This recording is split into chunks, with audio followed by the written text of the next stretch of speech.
twine. I breathe the wild blood, the ancient design. The shapers of Asgard built towers of stone, but the dirt holds the claim of the marrow and bone. I feed the brood on the flesh of the dead. Soon the sky will be painted with a fog of red. Hear the pack align, hear the iron pine. The silver wheel will break, the mother's power wakes.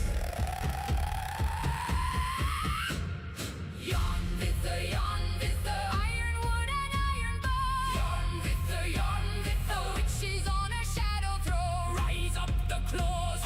Swallow the sun. The doom of usurpers has just begun. Now, Skull hunts the daylight, Hati hunts the moon. The cage of their order will shatter out soon. I cradle the hunter, I harbor the jaws that answer to nothing but older or lost. The winter is waking, the shadow line draws. No walls of the tyrants can hold back our claws. yarn with the Ironwood and iron bar. yarn with the Witches on her shadow throne. rise up the claws. Swallow the sun. Doom of usurpers has just begun. Now, Takala.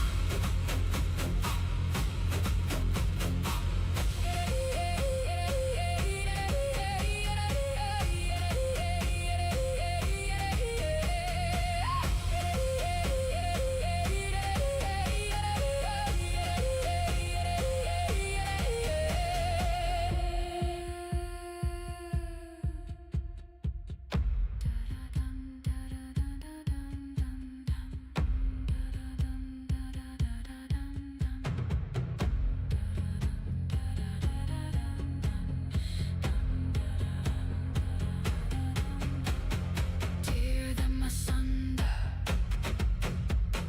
tear them asunder, tear them asunder, tear them asunder, tear them asunder.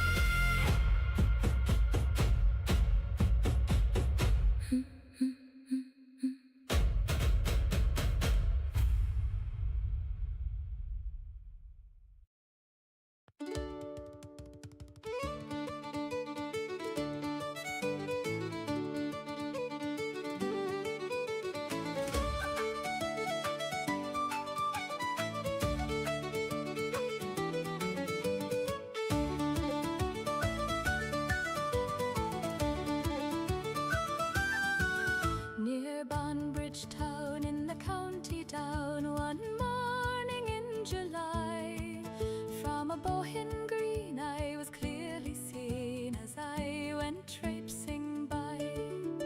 He stood quite still as if struck by a chill or a vision of ancient grace, and he gazed with a stare at my nut-brown hair till the blood rushed to his face. From Bantry Bay up to Derry Quay, and from Galway to Dublin town, no lad I've seen has a look so keen as I saw here in County Down.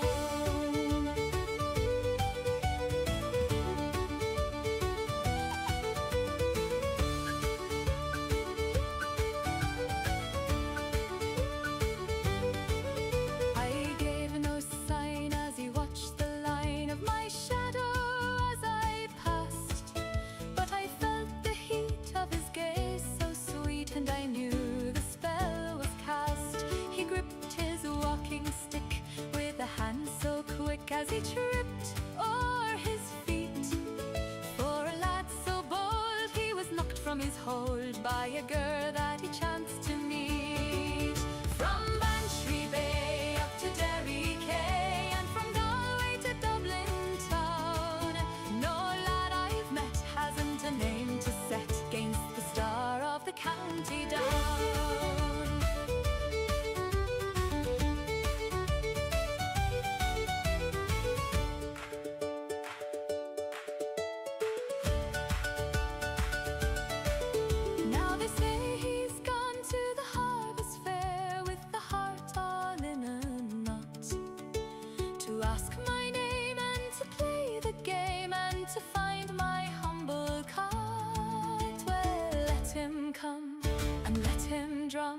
his fingers on the door. If he's half the wit as he's got the grit, I might like him a wee bit more. From Bantry Bay up to Derry Quay, and from Galway to Dublin town, ne'er a lad I've sought has a heart so caught by the star of the county down.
Snow on the heather, smoke from the roofs. I stand on the ridgeline, breathing the proof. Sky like a pale bowl, frost in my hair, name on my tongue tip, thin in the air. I call across the pines, he's yellow, high and wild and wide.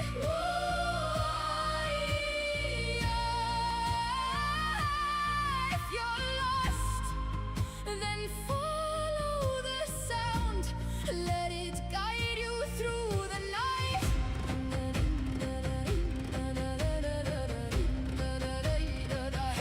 I call across the pines, he's yellow, bare feet on the ground.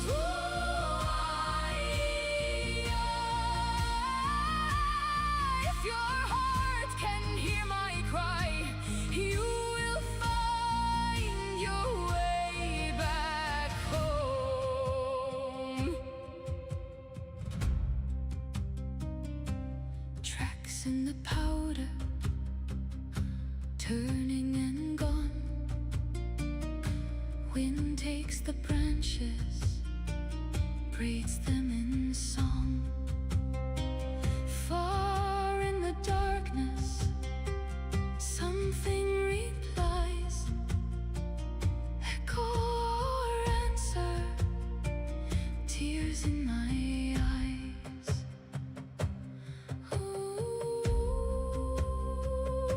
Where are you now? I won't fall silent.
fire smokes black when she walks through the door. A shadow that stretches across the stone floor. She carries the staff, she carries the sight, a piece of the morning in the heart of the night.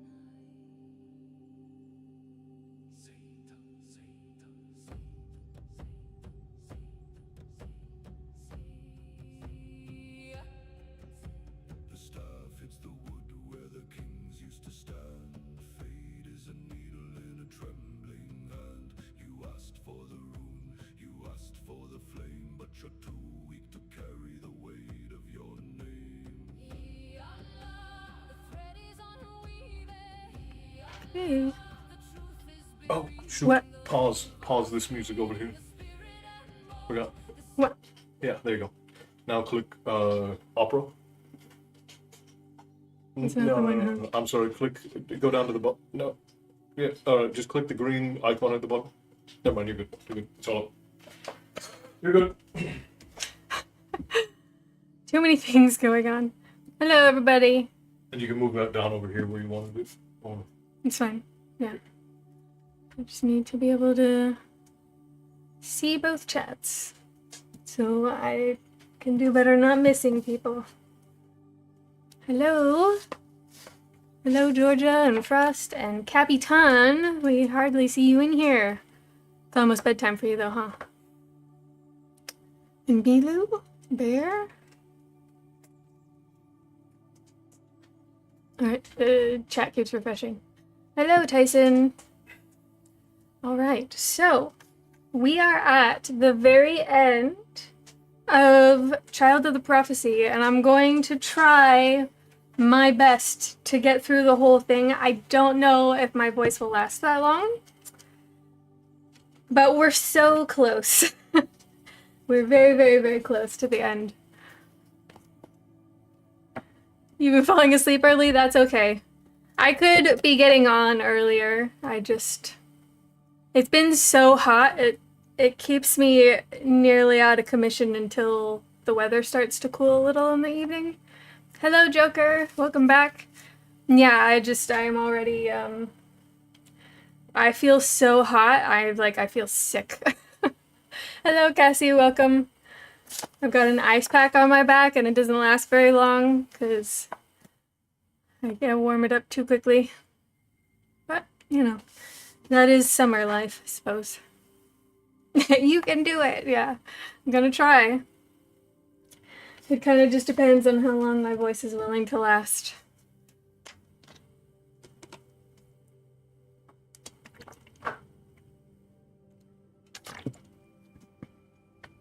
I don't have a neck fan.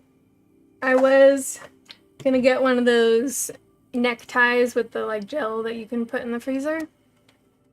I'm sure that'll look very appealing on stream, but whatever works. Okay.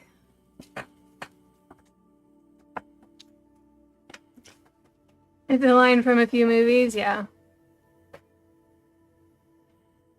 Okay, so let me see where I left off here.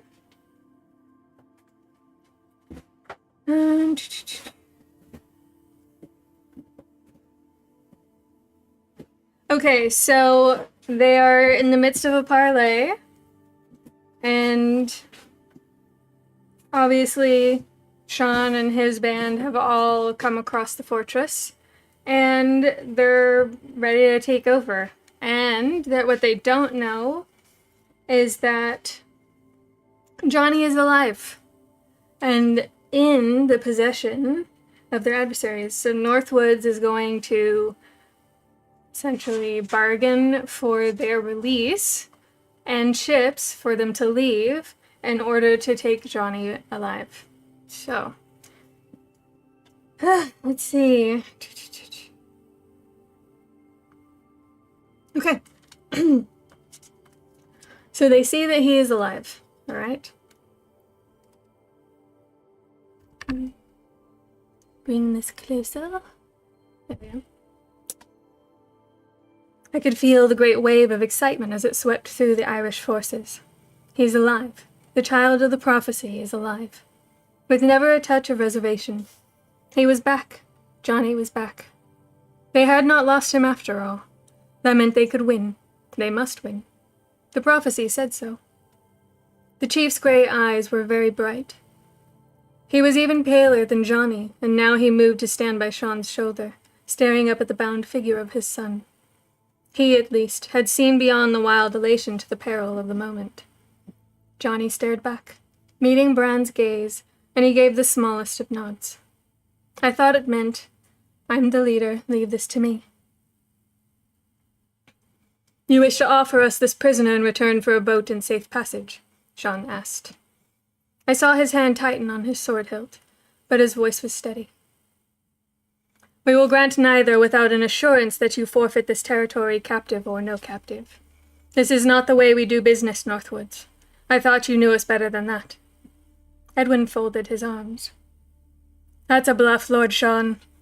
I know who this lad is. I know of the prophecy that drives your folk, the foretelling that 7 waters can never win this territory back without the child spoken of in ancient lore.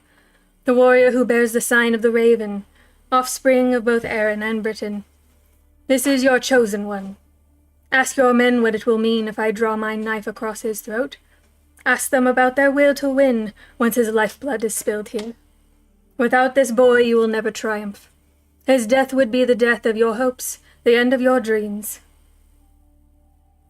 His death will be yours, Northwoods, shouted Bran of Harrowfield, no longer able to keep his silence. He spoke in the British tongue, which was his own. Do not judge us so hastily. Harm my son, and your fate is sealed. Our long years of truce will be over until I wipe you from the face of the earth, and your own sons with you. There was restless shuffling among the men. Connor was ominously silent. What's he saying? Someone ventured. What's the Briton saying? Connor cleared his throat. Tell us what you want, Northwoods. Sean's voice was heavy. What is the price you demand for Johnny's freedom? The same price you thought to ask of me, Seven Waters. The British leader's voice was quieter now. Perhaps he sensed a weakening. Perhaps he scented victory. A complete withdrawal of your troops from the islands, and a signed undertaking that you will never attempt such an invasion again. Relinquishment of all claim to this territory. You will leave one ship behind. You may retain the others to convey your troops and those of your dubious allies away from our shores. I too can be generous. As for my neighbour of Harrowfield, I will make known his act of treachery across Northumbria and beyond. He may find his own territory somewhat less secure than he thought it from now on. We cannot accede to such request. Sean's face was grim as death, his mouth a hard line. The islands are ours. We are pledged to recover them. To agree with this proposal would be to make a mockery of our fathers and their fathers before them, who fell in this cause. I will not do so. No? Northwood's tone was suddenly savage. Very well, then. He drew a knife from his belt and laid it across Johnny's throat. There was a roar of outrage from the warriors assembled around the perimeter of the ditch, and all along the line swords were drawn and daggers flashed. Here and there small groups of men surged forward. From behind the rampart came the sound of many small clicks, as arrow was set to bow and string tightened in readiness. I half froze, knowing I must act, still uncertain. Now, I ventured, glancing to the side where the owl creature had been watching the scene in silence. But instead of its round, quizzical eyes, I met a gaze dark as mulberries and a face as milk-pale as my own, but creviced and old, and crowned with a shock of wild white hair. No, Fanya, grandmother said in a soft, small voice that turned my spine to jelly. Not now. This is much too interesting to be interrupted. Don't you just love it when men quarrel? I'll tell you when to step in. Not until the very last, girl. I could not stop shivering. She held me transfixed with her gaze as a hunting creature holds its prey, terror preventing flight. After all, the panoply, the wind and the clouds and baleful voices. In the end, she had crept up on me as subtly as a shadow. Where is the amulet? She hissed suddenly. What have you done with it? You promised me you would never take it off. You lied to me, Fanya. How can I know you will not betray me now at the end? And it seemed to me she grew bigger and darker, so that she was no longer a crazy old woman, but a queen, mysterious and powerful. No wonder the Fovera had gone to ground, so to speak. I will not betray you, grandmother. I might have no scrap of the craft left in me, but I was still my father's daughter, well disciplined to control. I kept my voice steady, my gaze calm. I'm afraid the amulet is lost. I was hiding on the cliffs and it fell into the sea. But I don't need it anymore. You are right here beside me, after all. Will you help me when the time comes? I even managed to smile, though beneath it I was sick with dread. Why would you need help? Shh now, they're moving. Down by the ditch, there were developments. Sean and his leaders had formed a tight group and were conferring. As for the warriors, they were making a lot of noise. The meaning of the British leaders' words had spread among them, and they were angry.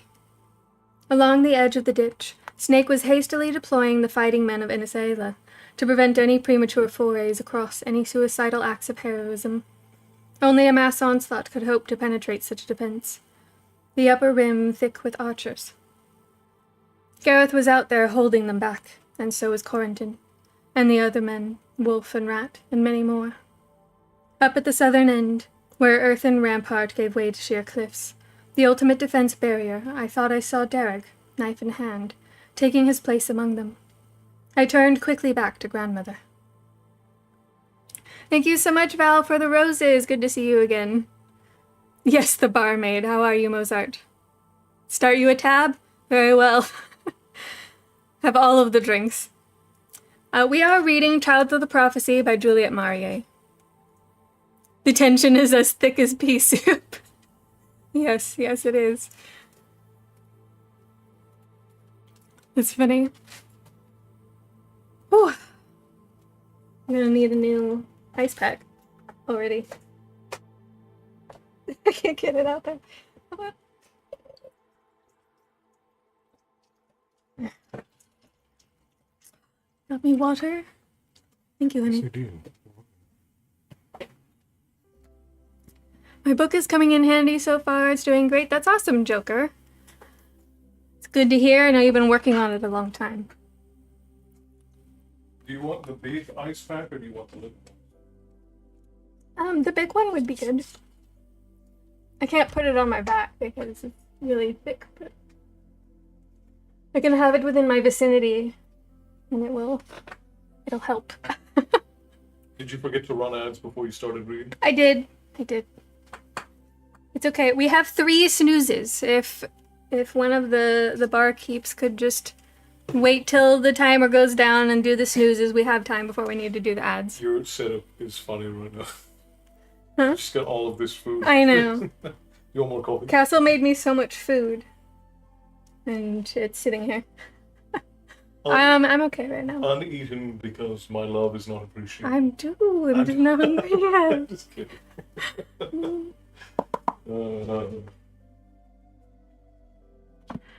This barkeep is condemned to add hell for the next 10 days. Unfortunate. Sun's out, guns out, Castle Bear said. Oh, yeah. It's not good. It is because the sun's out, but not for the normal reason. Yeah. Because I'm too hot to wear anything. We haven't done many gaming streams. We might every once in a while when we want to do stuff with the community, but I might strong-arm Castle into playing something with me. For stream. We'll see. But we haven't done games in a long time. Castle used to do some game streams that were very lore-heavy, like God of War and... what's the other one you streamed? We did Valhalla, Assassin's Creed Valhalla. Assassin's Creed Valhalla, but you did the Black Myth Viking one. Wukong. Yeah, Black Myth Wukong. Which I may do a whole series on the next Black Myth game that comes out too, because it does look good. It does look very good. And Black Myth Wukong was legendary. It's a smaller game company, but they've done a tremendous job with making a game that's fun to play, but also very steeped in the lore of their country. Yeah. Well, and Black Myth Wukong is a masterclass in how to respect source material. Yeah. Because it's technically a sequel to Journey to the West. Right. It takes place after Journey of the West, if any But of you it are doesn't aware. undo anything that happens in Journey to the West. You should try it, Frost. I know it can be difficult because it's kind of like a Souls-like game. Yeah, I would classify it as Souls-like. Yeah, that's what I said. Yeah. Well, because there's three stages. There's Souls-light, Souls-like, Well, I and said then Souls-like. You think it's Souls-light? Souls-like. Yeah, Yeah. Souls-like, yeah. Because you don't really lose anything when you die except for progress, and you gotta fight all the enemies again. Yeah. Because like in Dark Souls, when you die, Can you I drop play all a your game souls. right now? Not right now. I could after, but we're trying to finish this because we're right at the end here. This is our reading stream, but I don't mind playing something after. It's like Val gave you roses. She did. Yeah. I saw and I said Wait, thank who's you. asking for games? Leo from YouTube. Oh, someone new. Mhm. If you are gonna do games only, we only do the games on Twitch though. So if you're gonna Yeah, watch we games, usually do the games on Twitch, not YouTube. Fair point. Alright. Let's get back to this. And pay mind to that snooze button, please. Da-da-da. Okay. Quandary, she said with a little smile. Seven Waters can't win, whatever choice he makes. Let the boy be killed and they must lose. It's in the prophecy. Bargain for his life and they're bound to retreat. Honor demands it. It seems to me, I told her as I watched them debating, as I saw Finbar looking up toward Johnny where he stood swaying slightly in the tower, pale as death. Though whatever is decided, they'll have trouble holding their own men back. Johnny inspires great loyalty. These men will do anything for him. And almost as if he had the very same idea, Finbar now stepped up to my Uncle Sean and began to speak quietly. A strange hush spread over the crowd. By the time Finbar had finished, they were all silent. Even the wind had died down. Sean of Seven Waters squared his shoulders and looked up again at his old enemy. We have a counter-proposal, he called. You heard my terms, growled Edwin of Northwoods. I said nothing of any compromise. Hear me at least, Sean said. You have told us all hinges on the prophecy. That much is true, for this place is the very heart of our faith. It is no mere anchorage for us, but a symbol of our bond with the earth itself. I cannot expect you to understand that, but I sense you know its significance to these men.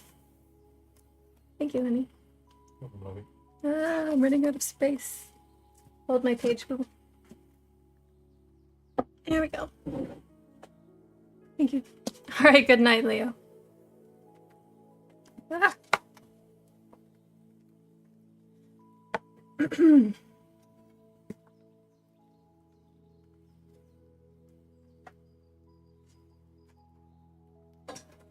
Strategically, your position is weak indeed.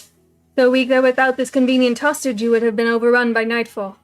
I think you know that, Lord Edwin. But you are not fool. You know that if this man is lost, my forces cannot triumph here. Today they may storm your fortress and slaughter every Briton within it, but it would be no victory. Without the child of the prophecy, without his intervention, this feud cannot be ended. So, Edwin's gaze was sharp. Perhaps he guessed what was coming. So, ask him. Ask Johnny who is heir to Seven Waters, and at the same time your own kin. What the decision must be here. Let him determine this. He is our true leader. The men will accept his choice.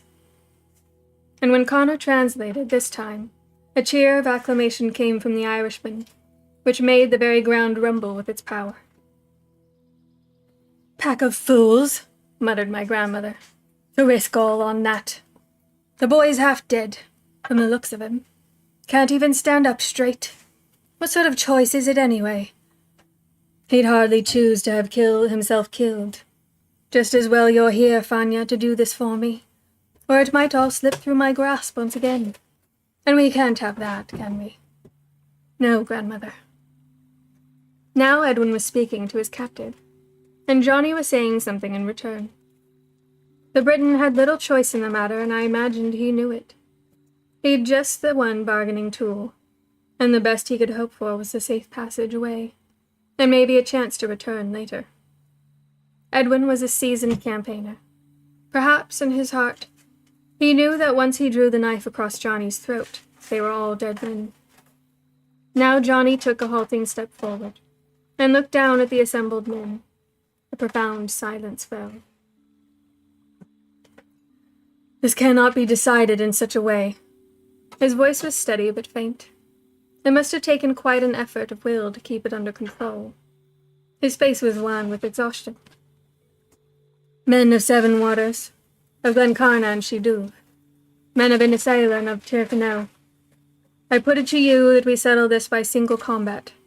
The winner takes the islands, the loser has safe conduct to his home shore, with an undertaking never to return here. It is time for the killing to end, for the losses to cease. Both sides undertake to accept the outcome and abide by it. If I am slain in this fight, there will be no breaches of the walls here, no indiscriminate slaughter. A clean fight, a clean ending. If I die, you will return to Erin and claim these islands no more. He turned to Edwin of Northwoods.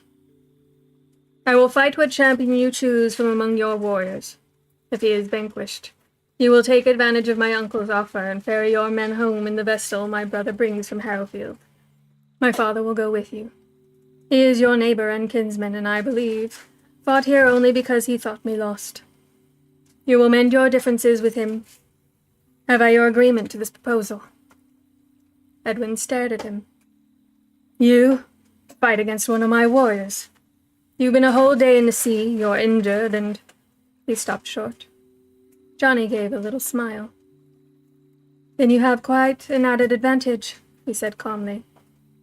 And so it came about that the very fate of the islands, the very working out of the prophecy itself, came down to the simplest of things, the outcome of a fight between two men. The troops of Seven Waters were excited, elated. They knew Johnny's prowess with the sword. Even better, they knew his near-mythical place in the scheme of things, and in their minds, he could not possibly fail. They had not understood Edwin's last words. They had not seen, as I had, the child of the prophecy half drowned, exhausted, with broken ribs and battered body, sent off to spend a night alone in some stark cell. They thought him more than human, but, blazing with courage and goodness as he was no more than a mortal man, and both weary and injured. I heard Bran arguing fiercely with the others. He cannot fight. Let me fight. Let me do this. And in turn Connor and Sean and Finbar telling him the prophecy must be allowed to run its course, that Johnny's strange decision must in some way be right. It seemed they too believed he would win, against all odds, because it was foretold. All the same, Snake maintained the guard right along the ditch's edge. His own men might be trusted not to break ranks, perhaps, but he had a sharp eye on the others, and in particular the men in green. As for my grandmother, she was chuckling to herself and grinning from ear to ear. Oh, this will be easy, Fanya, easy. Almost a shame, really. Such a fine young fellow, though there'll never be another column of Seven Waters. Still, this one's a sound enough specimen. Good shoulders, strong legs. Fanya, are you listening? What are you looking up for, up in that crowd there? Pay attention, girl. You must be ready when I give the word. Know what to do you? Yes, grandmother. I whispered, fist clenched so tight my nails dug into my palms. Got the courage for it? Yes, grandmother. Oh yes, I had the courage, all right. It was the craft that was the problem. I could not sense its power in me at all, not yet. I was still so weak I could scarcely keep upright, and I could not test it. The two of us were barely concealed behind low bush and ancient boulder, and I must not let her know how helpless I was. Soon enough I must walk out there and hope, when I spoke the words of a charm, that something would happen. Sure? Grandmother was frowning now, her dark beady eyes piercing as she scrutinized my face. Completely sure, I told her. Voice rock steady as I returned her gaze with eyes I knew were the image of her own. I had thought it folly beyond belief that Johnny would stake all on this, when he was so weakened. But the men trusted Johnny's judgment, and for a while it seemed they were right. I should not have been surprised, maybe, for he was a son of Inisela, born and bred to the song of sword and spear.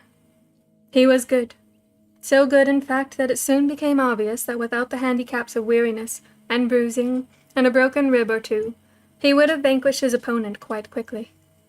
The British champion himself was not without strengths or skills. It seemed Northwoods, too, could take risks, for the broad-shouldered young fellow who now circled there below me wary, shifting his sword in his hands, was none other than Edwin's own son, who had stood by his side last night, speaking of knives. The balance of it, the symbolism, gave this combat the resonance of an ancient tale. The men were gathered in a great circle now, one on each side.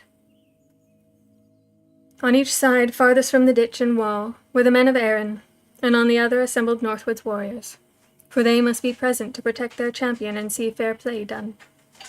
The men of Inisela still patrolled, wary and watchful, to ensure things did not get out of control. Whatever agreement the leaders had struck, the situation still balanced on a knife edge, and the smallest lapse of discipline was liable to precipitate a bloodbath. Only yesterday these men had been hewing each other's bodies, and clubbing one another's heads, and screaming the harsh language of war. It was a miracle they stood so close together now, and kept their weapons sheathed.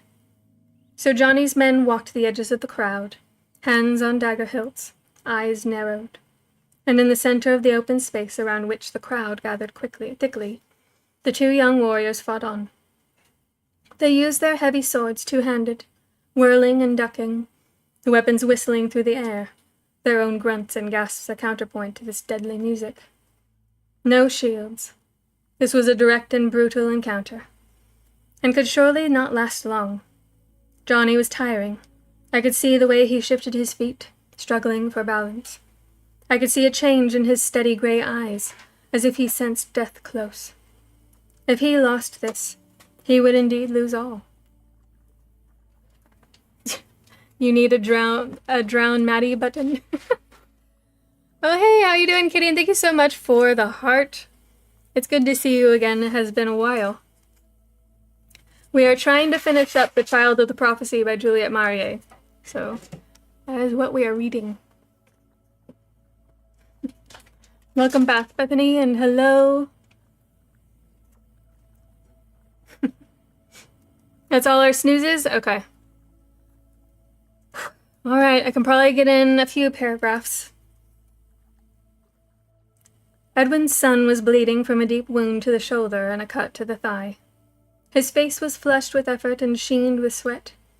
Johnny was deathly pale. I sensed a shadow over him and steeled myself. There would be a moment soon, when he was pinned down with the other man's weapon at his throat, and I would have to run out in the open and what? Edwin's son lunged with his sword, and this time Johnny's balance was not quite perfect. His foot slipped. He teetered for an instant, and his opponent's weapon sliced down his side, tearing through cloth and flesh. Johnny's eyes widened a little. His mouth opened and closed. Edwin's son took a step back, gripped his sword anew, readying himself for a final blow. Johnny stepped neatly forward and turned on his heel, and his foot came up to strike the other man's weapon from his hand. The heavy sword flew through the air, and the crowd gasped with one voice. A moment later, the Briton was sprawled on the ground with Johnny standing over him, the point of his sword a finger's breadth from the other man's throat. Johnny wore black, but I could see how freely the blood flowed from the great gash Edwin's son had laid open, and how my cousin's face grew ever paler as the sun came up above the clouds to light the scene below with eerie brightness. For a moment, Johnny was poised there, quite motionless, and the crowd stood hushed now, waiting. The leaders were together in a group, Sean, Connor, and Eamon, with Bran of Harrowfield not far away. My eyes sought out Finbar and found him strangely alone on the far side of the circle. Hidden as I was from view, Nonetheless, he seemed to be looking straight at me. And stranger still, I thought I could hear what was in his mind. Now would be a good time. We will help you. Now would be a good time, I muttered. Don't you think? Shh, hissed grandmother, suddenly not in the best of tempers. What's he saying? Johnny's eyes were dark pools. His mouth was grim. He looked over at his father and at Sean. He looked across at the ashen-faced Edwin of Northwoods. Is this supposed to be a fight to the death? He asked politely in the voice of a man close to losing consciousness. There was a roar from the crowd and then silence. It seemed to me that whatever the response, we were poised on the brink of a disaster.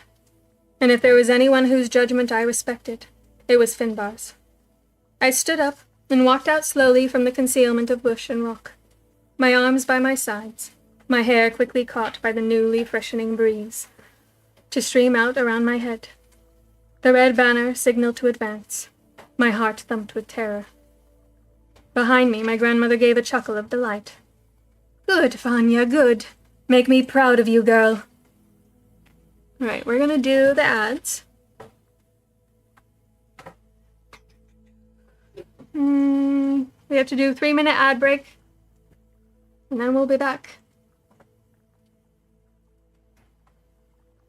Look at this. This is just from YouTube. The difference in score between Japan and Ireland.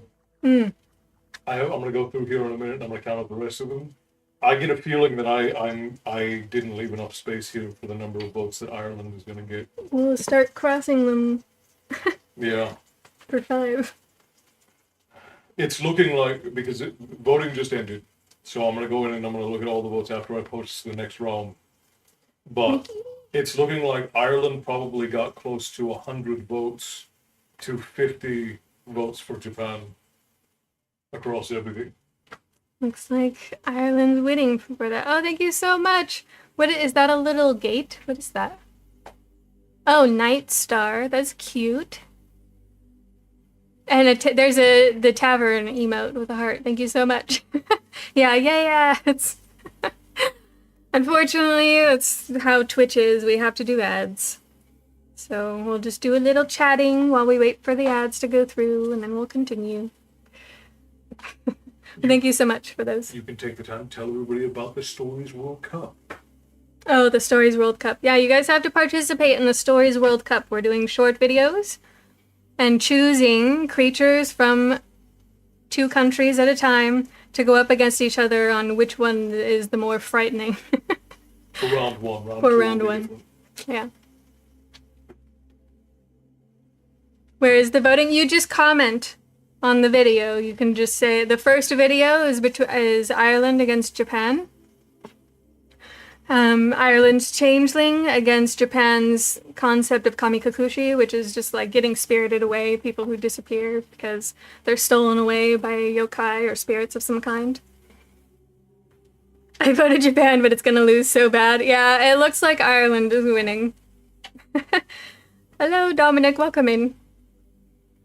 Yes, it was posted yesterday. Today's is going to be Scotland versus Norway. So I wasn't here for most of the reading so far, what has been happening. So they had come to an impasse and were parleying because Johnny is in the possession of Northwoods. He is their captive. He did survive. He didn't drown, so that's good news. However, being captured was not so good news. And they basically could not agree to each other's terms on the bargaining of getting Johnny back. So Johnny made the decision that they would have a trial by combat between him and whatever champion Northwoods chose. And Northwoods chose his own son. So they have been fighting. Bran has very clearly won despite being tired and injured and not really up for a fight, but he's skilled enough that he still is winning. Is that on Twitch? It's on all the platforms that have short videos. So YouTube, TikTok, Instagram, Facebook. Snapchat. whatever strikes your fancy. Snapchat, yeah, Snapchat Also, too. the lady is doing original quick sketches for every country after Yeah. a creature from them. And if you guys really, really, really want to, I'm trying to talk her into doing very limited runs of Stories World Cup team shirts for each country with the creatures on them. I don't think they're good enough for that. They are sketches. They look great. They're quick sketches. They look great. But they would be limited run. We'd only do a certain number of them and then ship them off. Yeah. We always need Oonagh shirts. What? Oh, you weren't here, Destiny, but we had considered doing one that said not all who wander are lost, they're just on their way to the tavern. We thought that would be a good one. She said, oh my god, yes. And we can do it with like the back of Gandalf and the hobbits and maybe like a little speech bubble coming from one of the hobbits asking if we have pints. Yeah. Yeah. I need all the shirts. Okay. I would love to see the quick sketches. They're in the videos. I'm also posting them in Discord and the Artisans tab if you want to see them in there. Yeah, they would be awesome. I mean, I don't know if they're awesome enough for a shirt. Like, I did them kind of like an ink pen with kind of like a watercolor wash. What am I saying? Well, But it was like quick. I wasn't trying to make it perfect. It's part of the charm, though, is that they kind of look like those Japanese splash arts to me. Yeah. So I don't know. I think they're kind of charming. I think that they might be like a very kind of eclectic shirt, and it's only people who really love the tavern who are going to pick up a team shirt anyways. Yeah. Which is why we'd have to do them very limited run. Well, Aaron, I was thinking like it could be a path, and then like the door, like we did for the first writing contest for our compilation book, where like you're coming upon just like this door out of nowhere with the tavern logo on it. Harold is Gollum. Yeah, he's quite plump though. I know you haven't seen all of Harold, but he's quite plump. Am I done with the book? Not yet. Not yet. It's very long. Leo, it's very long. There goes the rest of my insurance money. Alright. Okay, are the ads finished? It looks like they are, yeah. Oh. Oh, it says preparing 3-minute ad. We don't want another 3-minute ad, my gosh. Okay. We are ready to continue then. Pulls out Lucas's wallet. That's funny.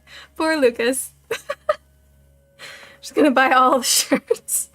Okay. I had not a scrap of magic in me. My otherworld helpers were gone. My grandmother was right here watching, and now I limped forward quite unarmed, a girl in a striped dress and a silken shawl, with a childhood toy tucked into her belt, and a great army of fearsome warriors parted, muttering to let me through. Why, I cannot tell you. Maybe it was no more than simple surprise that so unlikely a figure should appear here, on this lonely island, in the middle of such grave and perilous endeavors. Some, perhaps, thought me a creature of the other world myself. A hush fell as I approached the open area where the two warriors still held their frozen posture. Blood now pooled on the earth by them, the mingled blood of two races.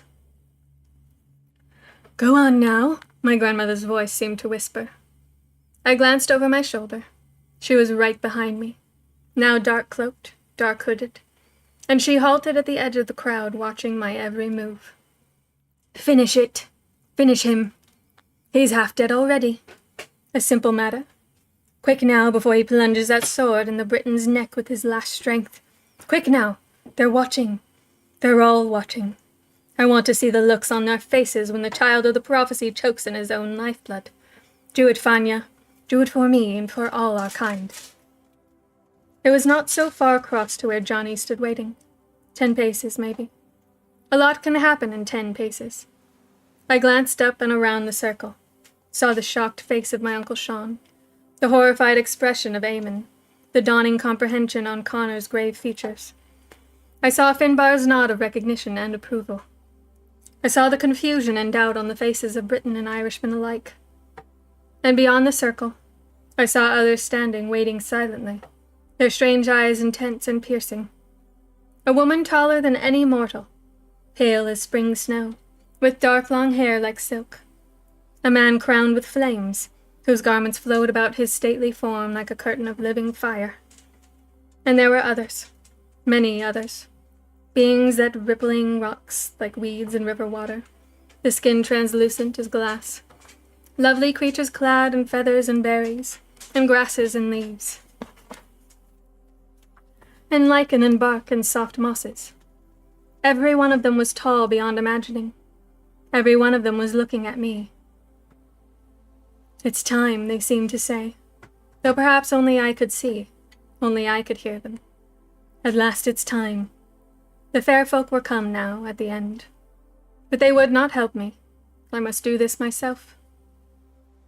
Go on, Vanya, my grandmother's voice urged. Quick now. There's only one way for this to end. Kill the child. Hurry, girl. I took another step, and another. I was halfway across the space. Then there was a shout in the tongue of the Britons. It's a trick! Stop the girl!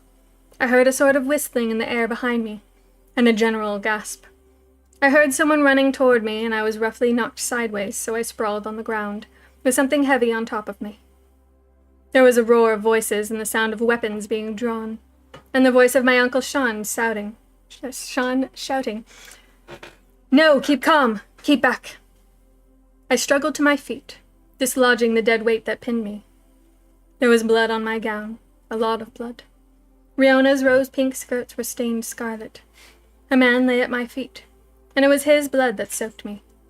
For a slender spear had pierced his chest from back to front, its barbed point now protruding from his body and catching at my skirt as I stood by him. The man was choking. A red stream gushed from his mouth and from his nose, and spilled over his green tunic. As I bent to touch his brow, to brush back the lock of brown hair that fell into his agonized eyes, he wheezed a word that might have been my name, and fell back lifeless on the earth. Against all odds, Eamon had been the one to act on impulse, and to save my life. Against the whole pattern of things, he had died a hero. A chill came over me. There must be no more of this. No more blood. No more death. It had to stop. I had to stop it. Keep back, Snake yelled. You can do nothing here. We must follow due process. It was Edwin's voice that called now. Keep your discipline, men. We have an agreement and we'll honor it. Here, Lord Edwin, keep ranks. Keep back. This was Sean of Seven Waters, whose own men now were clamoring loudest for blood, for it was a British spear that had killed Eamon of Glencarna. Though it was meant for me, it seemed only a matter of moments before these warriors, thirsty for vengeance, would break through the guard set by Snake and his men, and be at another's throats once more, fighting and killing until the whole island was awash with blood. A circle of protection, that was what I needed.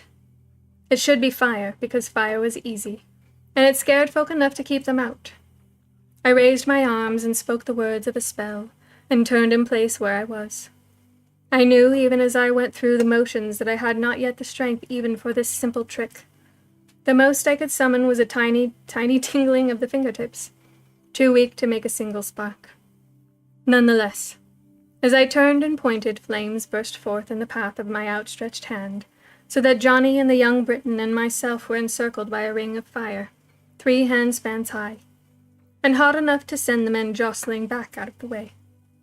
For the time being, we were safe. Across the circle, Finbar now stood with his arms outstretched, and his great white wing unfurled, and opposite him Connor the archdruid did the same, arms spread wide, hands stretched out in a gesture of power. The flaming circle ran from him to his brother and back again. It is useful sometimes to have druids in the family. At the edge of the circle my grandmother still waited, a slight dark-robed figure now silent as I walked up to Johnny. Even then, even as I reached for him, I was not sure what I would say, or how I might make a difference here without the craft. But they were all waiting now, the warriors, the seer, and the druid. the leaders of Britain and Erin. On the rise behind the men, many small creatures now gathered. An owl being, a mossy rock with holes for eyes, a little bush with finger-like foliage, a hare, a wren, a thing like water in the shape of a child, and all around, behind the others, the fair folk themselves, guardians of the earth's secrets, holders of the mysteries of our faith. Even they held their breath now, awaiting my words. But I had no magic. I was only a girl, and a pretty poor example of one at that. I had no goodness or nobility. I could not inspire men as Johnny did. I could not charm wild creatures as Derek could.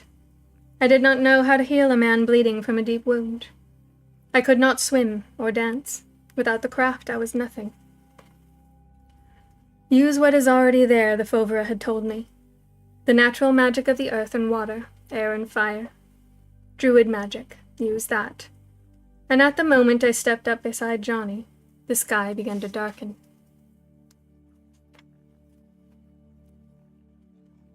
It was full of morning. The clouds had dispersed as quickly as they gathered, and the sky was clear.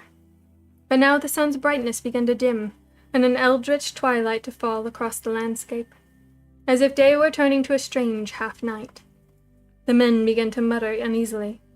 Some made signs in the air before them. "Quick, Fanya! Where's your backbone, girl? Get on with it!" My grandmother grew impatient. I'd have been scared myself of this strange darkness, if other things had not already driven me near witless with terror. Eamon's blood, my grandmother's voice, my own terrible weakness. Focus, control. I thought about my father and all I owed to him, and I knelt by the Briton where he lay prone so that Johnny could not finish him off without risking my own life. "Fanya, what are you doing?" my cousin hissed. Now that I was close, I could see how his hands were shaking. Soon he would be unable to hold the weight of this sword. As for the Briton, he was way-faced and lay in a pool of blood. The sky grew darker, and the ring of fire glowed bright in the uncanny dimness of the morning. Words came to me at last. "I am Fanya of Kerry, daughter of the sorcerer Ciaran," I called out in a voice as solemn and grand as I could summon. This would be quick, or both these men would bleed to death where they were, and it would be all quite pointless. "I am of a great line of mages. I come to bid you put down your arms and leave this place forever. See how the sky darkens. It is a sign of warning to you all.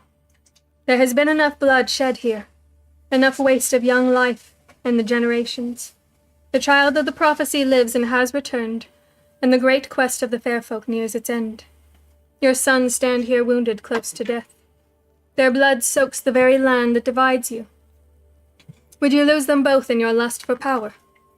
Retreat, save yourselves, and fight no more." I glanced upward. It did indeed seem that some otherworld shadow blotted out the sun's light. It was enough to make the heart clench tight with fear. From the edge of the fiery circle I could hear a voice.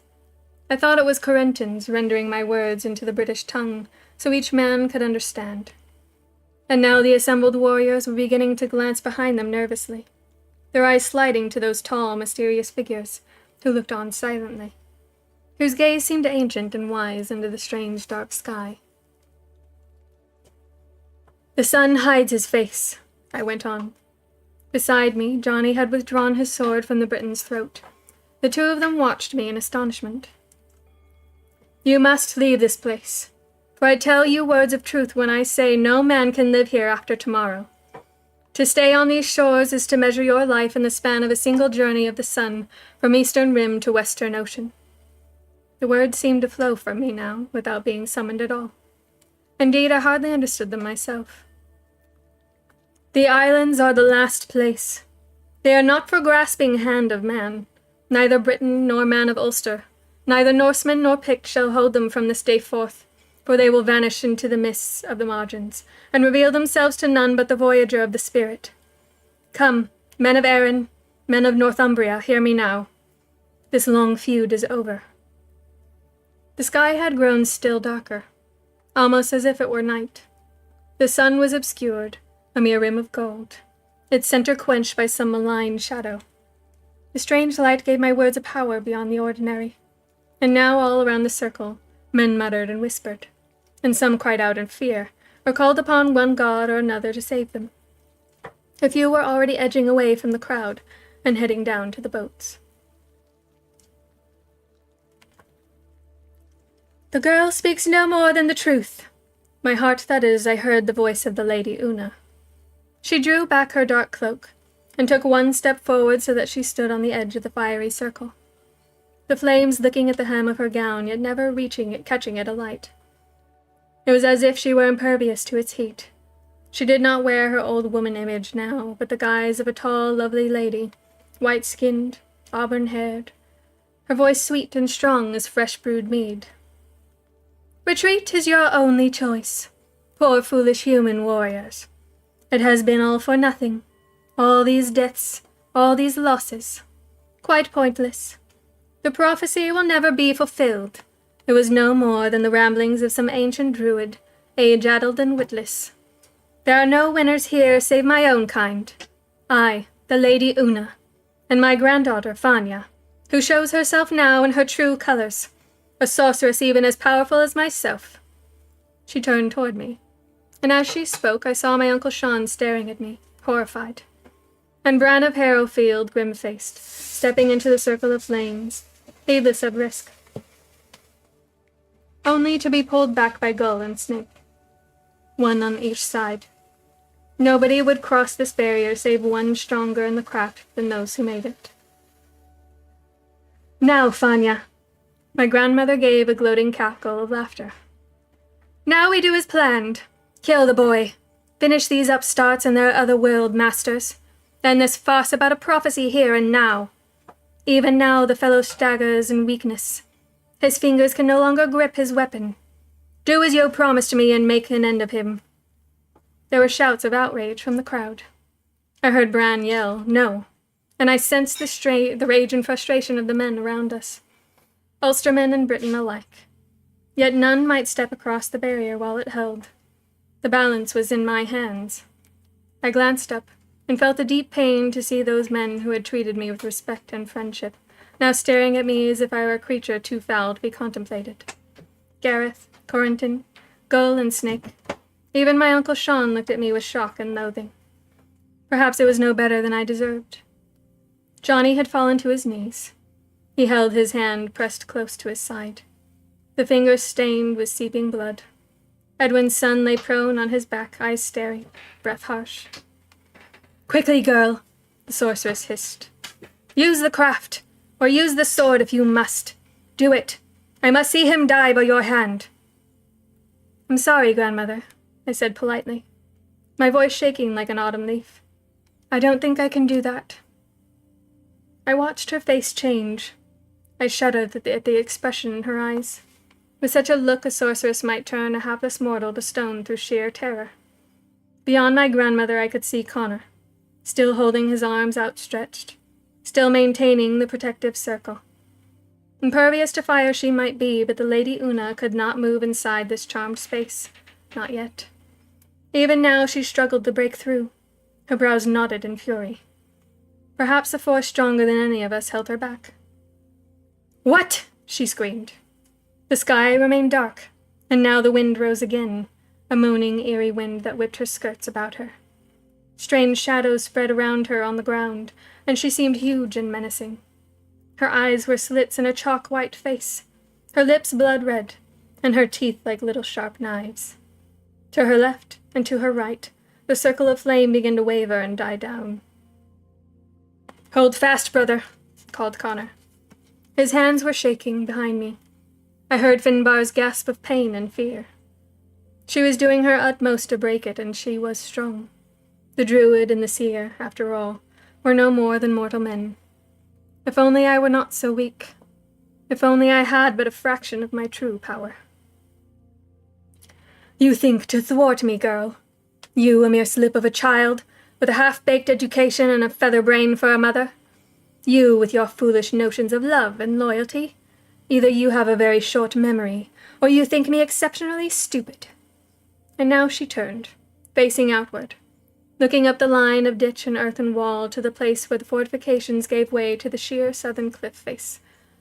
Her small birds nested, for here small birds nested, and tiny plants clung. Here there were no sheltered ledges wide enough for man or woman to rest on, no place of safety on the precipitous surface. Instead, the ground simply rose gently and stopped. And there, far, far below, was the sea. Snake had posted his men all the way up the slope to prevent premature incursions into the ditch and over the earthen wall. He had deployed them right up to that sudden end. And who better to take the farthest place? The place deemed easiest to guard, where sloping ground gave way to nothingness, than a traveling man who had no business pretending to be a warrior anyway. "Now," breathed the Lady Oonagh. "Now, oh, now you will do as I bid you, for this you surely cannot endure." Derek's attention had wandered from the job. He was looking up, watching a flock of terns as they flew overhead in neat formation, perhaps in search of springtime. As I stood there staring, my whole body froze in terror. The sorceress sent the wind ahead of her up the rise, and men blundered aside, thrown to their knees by its force. The blast caught Derek unawares, whipping his dark hair back, tearing his short cloak away, sending it spiraling up into the air. He staggered sideways, clutching for purchase, a rock, a bush, anything at all. But there was nothing he could hold on to, and the violent gale drove him steadily backward up the slope, his feet staggering nearer and nearer to the point where the ground vanished, and the great space opened up above the sea. Now men were running toward him, the wind at their backs, but slow, too slow. Broad-shouldered Gareth, dark-haired Corentin shouting, "Hold on, we're coming." It was clear they could not reach him in time. "Now!" screamed the Lady Oonagh, her berry dark eyes fixed on me, her snarling mouth as feral as a weasel's. "Do it! Do it! Kill the child, or watch your little tinker perish! Do my bidding, curse you! Do it, or watch him die!" Johnny was kneeling by me, his steady gray eyes looking up at me. I saw the recognition of death in them, but no fear. If ever there was one born to be a child of the prophecy, it was this man, a model of courage and dignity. Without him, the folk of Seven Waters would be adrift once more, their flame of purpose snatched away, their path once more in darkness. Without him, there would be no point to any of it, no point at all. "I can't," I whispered, and learned how it feels when your heart breaks. I knew a charm. I knew a little charm well mastered before I ever ceased to be a child, and learned what love is. Stop, drop, now gently down. Once I knew this trick, I never broke the glass ball once. Today I had no magic. There was no need to look. With eyes squeezed shut, with my two hands over my face, I saw it all. I saw the mad fury in the sorceress's eyes, an unholy light of pure evil. I saw the wind pick Derek up as if he were no heavier than an autumn leaf.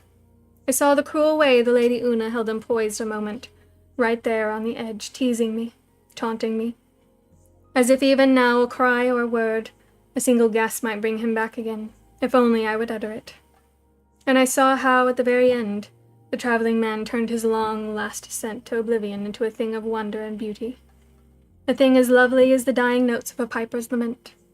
For he did not fall, but twisted his body in the air, and laid his arms by his sides, and dived head first, swift and straight as a swallow, down and down into the merciless clutch of the cold sea, down to the knife-edged rocks and the white surge of the waves. Right, that was the end of chapter 15.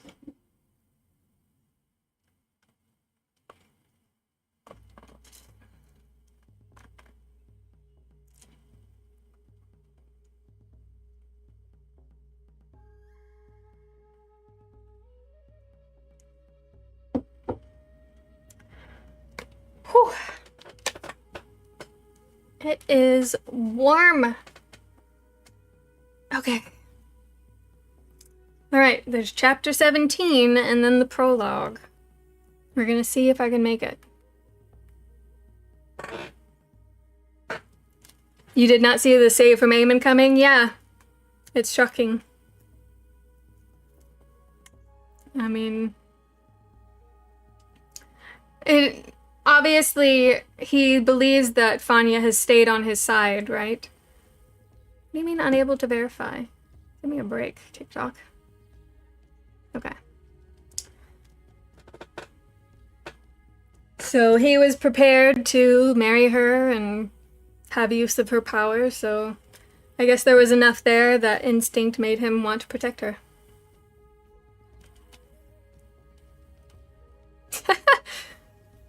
That's adorable, Maddie. Okay, chapter 16.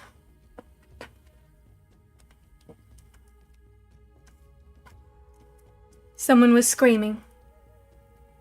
Someone was wailing, a terrible sound of anguish that set the teeth on edge. A sound fit to shred the very spirit. It was a cry to make the strongest man tremble. My fists were tight in the sockets of my eyes. My jaw was clenched hard. My head vibrated with pain. At last I had learned to do something I had always believed a sorcerer's daughter could not do. I had learned to weep. I wept as surely no girl had ever wept before. A river of tears, a gushing torrent of grief.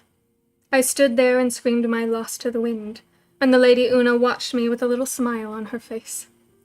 Beside me, Johnny stretched out a hand to the enemy who lay sprawled at his feet. "Come," he said. "This is over. Both of us need a surgeon, and then we need to talk. Let me help you." The Briton staggered to his feet. The two of them stood by me, supporting one another. "Not so fast." She was not done yet, not so easily thwarted. "You think you have won, maybe. You think this task is beyond me without your aid. Foolish girl. You've cast away the only one who will ever care to scrap about you, and for nothing. I will break this circle. I will break these human folk as I did once before, long ago. One by one I will take them, these sons of seven waters, and then I will kill you both. I will kill the child of the prophecy, and you, my disobedient grandchild." I heard my Uncle Sean shout, "No!" and started forward, to be beaten back by the very flames that protected us.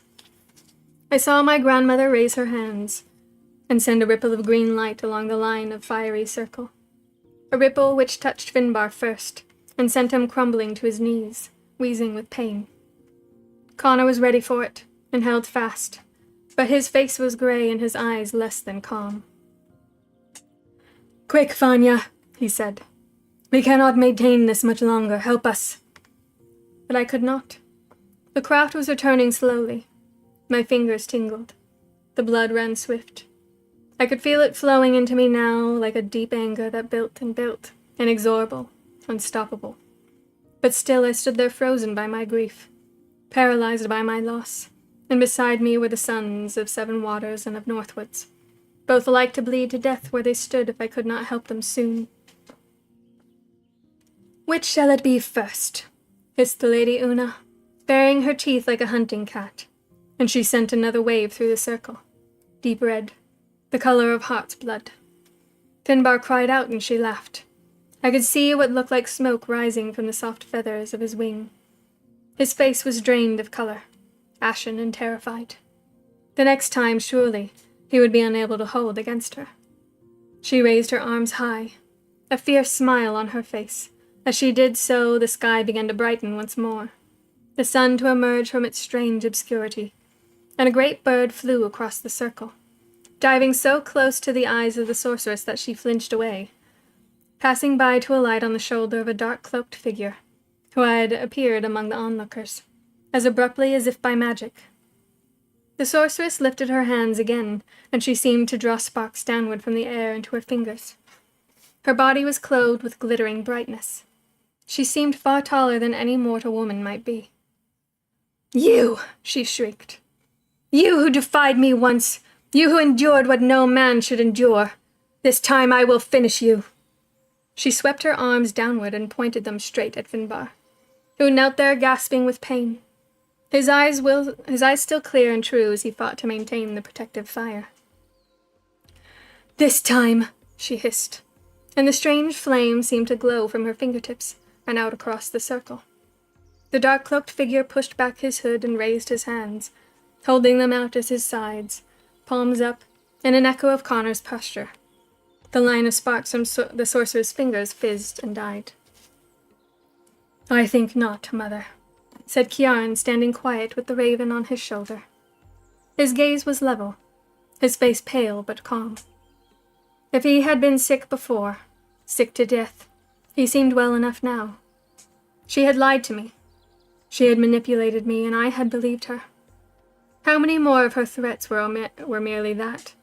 Merely poisonous falsehoods she used to frighten me into compliance. You, she spat furiously. How dare you meddle in this, you misguided weakling with your head full of druid notions? No wonder your daughter failed the test in the end. You ruined her. You and that useless little wife of yours.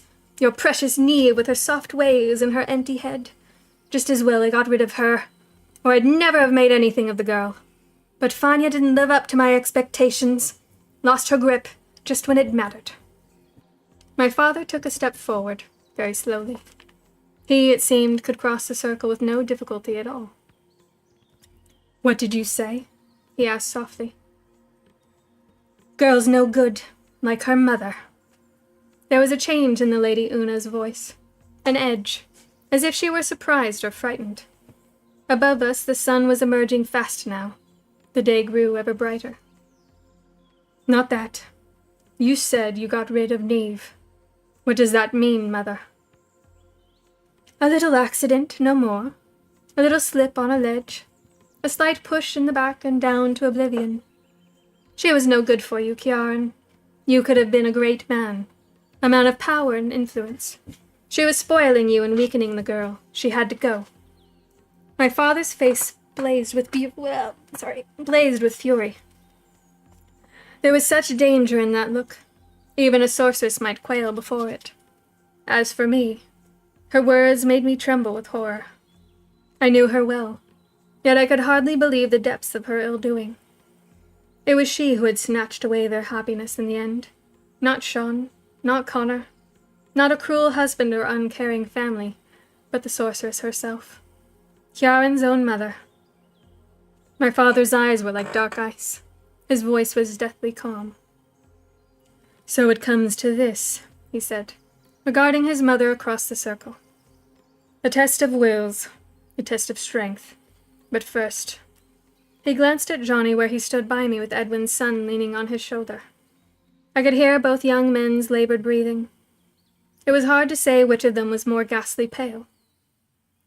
Go forth from the circle, Ciaran told them quietly. Go forth under my protection. I felt rather than saw the effect of the charm he was using.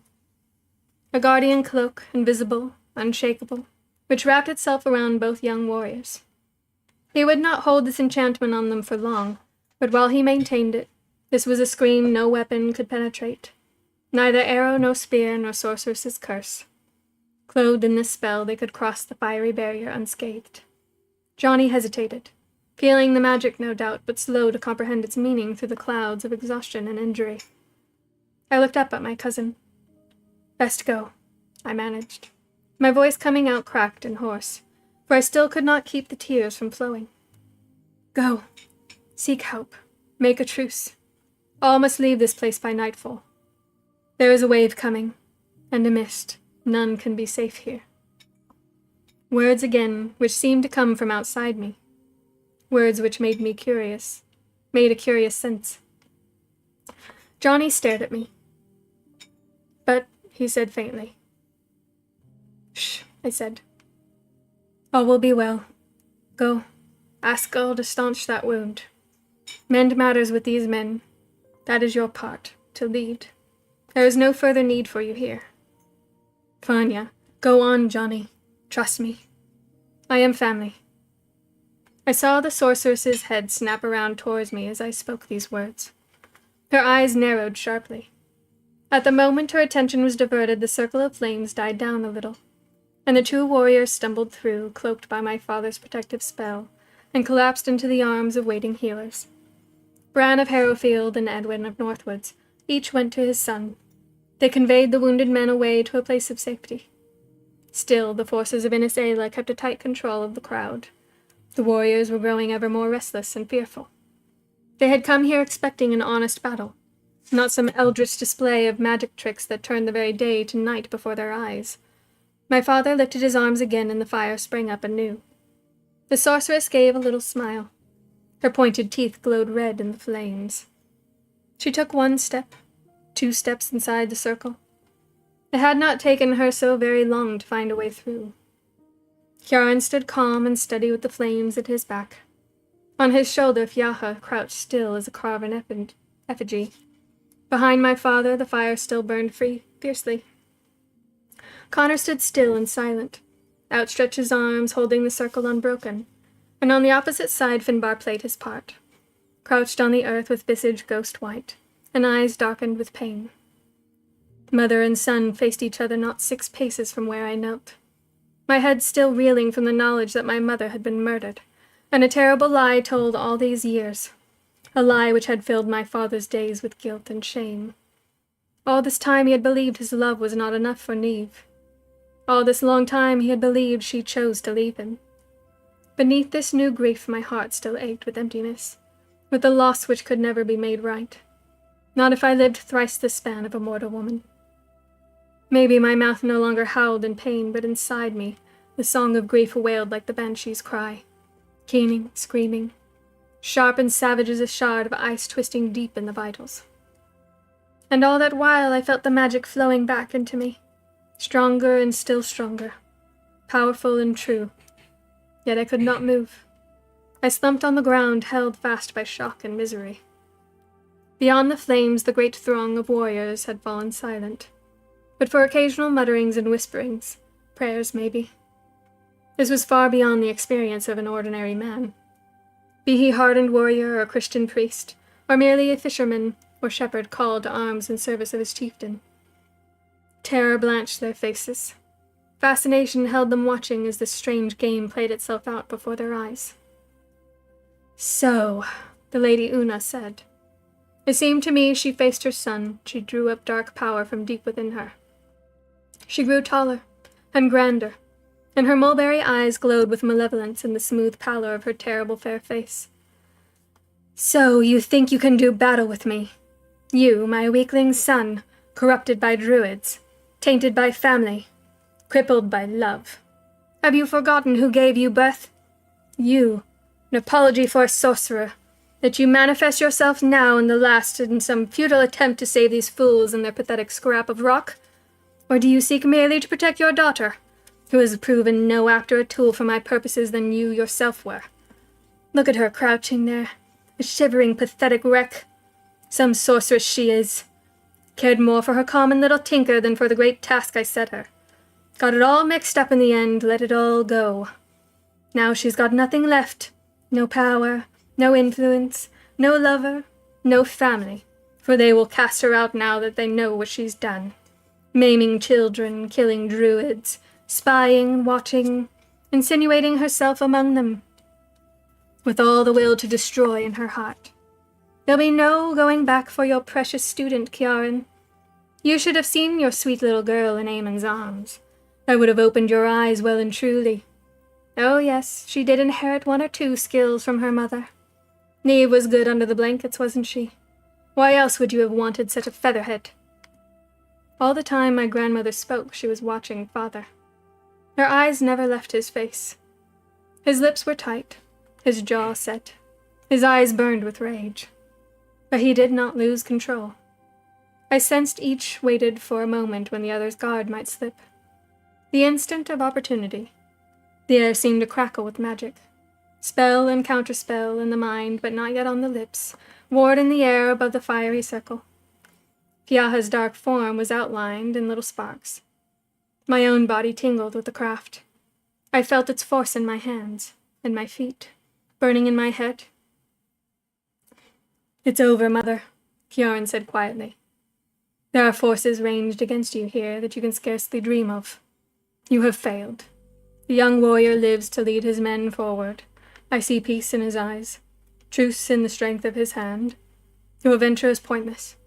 And if Fanya could not do the deed you set for her, tell me. Tell us all. Why did you not do it yourself? Oonagh stared back at him. Her face was not that of a beautiful regal lady now, but had changed again. I saw the skull beneath the tight-stretched skin. I saw the look in her eyes and knew it for fear. "That means nothing," she snapped. "The boy was useless. Child of the prophecy. Huh. He's not fit for it. He can never fulfill the task foretold for him. What matter if he lives or dies? You've lost, all of you. This can only turn to dust and ashes, whatever you do. Dust and ashes. Desolation and despair." "Answer me," Father said in the quietest of voices, and I saw Fyaha beginning to edge down from his shoulder and along his outstretched arm, as if preparing for flight. "Answer my question." "No? Then let me answer it for you, Mother. You sent my daughter to kill the child of the prophecy because you could not do it yourself. You could not do it because your strength is waning day by day, season by season. Even as my daughter grew, even as she worked and studied and became strong in the craft, so your own powers diminished. You never recovered from the defeat you suffered at the hands of human folk. You will never be what you were. You cannot destroy the secrets of the islands. Admit the truth. And what was to be your great moment of triumph you have already lost." The Lady Oonagh blinked. For the merest instant her eyes were unfocused, and in that moment Fyaha rose, dark wings spread wide, to fly swift as a spear straight to her face. She was quick. Her eyes grew sharp again, and with a little snapping sound she set a guard in place. One hand went up, and now a ball of green light was pursuing the raven as he circled her head, dipping and swerving to escape its eldritch fire. The bird could not fly away. She held him to her. The charm would burn him to a crisp the instant it touched him. My fingers moved steadily, and now Fyaha was a tiny raven no bigger than a bee, a little speck of darkness that spun out of the fixing charm as easily as a fishling escapes the herring net, and darted away to the shelter of a small feathery bush, which might or might not have been there an instant before. My father did not so much as glance in my direction. Oonagh glared at her son. "What is this?" she snarled. "A game of tricks. Dog eats cat, cat eats rat, rat eats beetle, and so on. We are all above such conjurers' gimmicks, surely. And you are wrong. I have a power beyond yours, beyond theirs." Her glance of scorn swept across the great circle of dumbfounded, staring warriors, taking in the ashen-faced Connor, the grim-jawed Sean, the crouching, gasping Finbar, and passing over to the tall, stately figures of the otherworld beings who stood behind, silent, grave observers. "You've never understood how to defeat your enemy, Ciaran. You've never grasped it, and you never will." Then she changed. At the glamour she was a master, even more skillful than my father. I had seen that demonstrated many a time as she stood before the mirror back at the honeycomb, and showed me simpering girl and wondrous queen, slithering serpent and sleek hunting cat. But she had never shown me this. Quick as a heartbeat, the change was on her, and there stood a girl of 18, her pale cheeks flushed with delicate rose, her wide, guileless eyes blue as the summer sky, her hair flowing down across her bare shoulders, red gold as fine as clover honey. She wore a gown the color of wood violets, and on her feet soft kidskin shoes, dancing shoes. I heard my Uncle Sean's exclamation of shock. I heard the lovely girl who was not my mother say, "Ciaran," in a soft, sweet voice that trembled with hesitation. I saw the look on my father's face. His guard had dropped away, and for that moment he was quite without defense. The girl held something loosely in her hand, half hidden in the silken folds of her gown. Something shining, something deadly. I opened my mouth to warn him, to speak a spell, anything. But I, too, hesitated. The girl looked at me, her eyes full of love. It was my mother. Finbar moved. Quick as sunlight he moved up from his knees into the circle, running, flying, wing unfurled to stop the lethal bolt as the girl raised her arm and hurled it towards my father's breast. Crumpling, falling, writhing enmeshed in the deadly burning charm meant for his brother, Finbar sprawled out at Oonagh's feet, a great black scorch across the white wings feathers. A bloody gaping wound in his chest where cloak and tunic and living flesh had been torn away by the force of the death bolt. The thing lay harmless by his side now, smoking, its force all spent. Ciaran stood mute, his eyes not on the man who was laying dying at his feet, but on the figure standing opposite, now an old woman, her mouth a gash of crimson in her wrinkled face, her hair a wild crown of disheveled white. "You killed my brother," Ciaran said in a voice like a small child's. "You killed him." Connor had let out one great cry of anguish as he saw Finbar fall. Now he was chanting, his soft words falling like tears into the bitter silence. I saw Sean's face twisted with grief. I felt a wrenching pain in my own heart. I who had believed I could hold no more sadness. As the sound of my grandmother's cackling laughter rose in the air, my father knelt by Finbar's side and took his hand, heedless of danger. "The earth receive and shelter you," Ciaran said softly. "The water bear you forth gently to your new life. The west wind carry you swift and sure. The fire you hold already in your head, brother, strong and subtle, for you were ever a child of the spirit. You have given your life for me this day. I will not squander that gift. You have my word, a brother's word." Then Finbar smiled and died, and for a moment the air darkened as if a shadow passed over us all. And when I blinked again, it seemed to me the man who lay there lifeless on the hard ground was a man untouched by evil, a man who bore no disfigurement at all, for his 2 arms were outstretched at his sides, and his clear eyes gazed up into the sky as if searching for an answer that lay far, far beyond the realm in which his family stood by him, their hearts stricken with loss.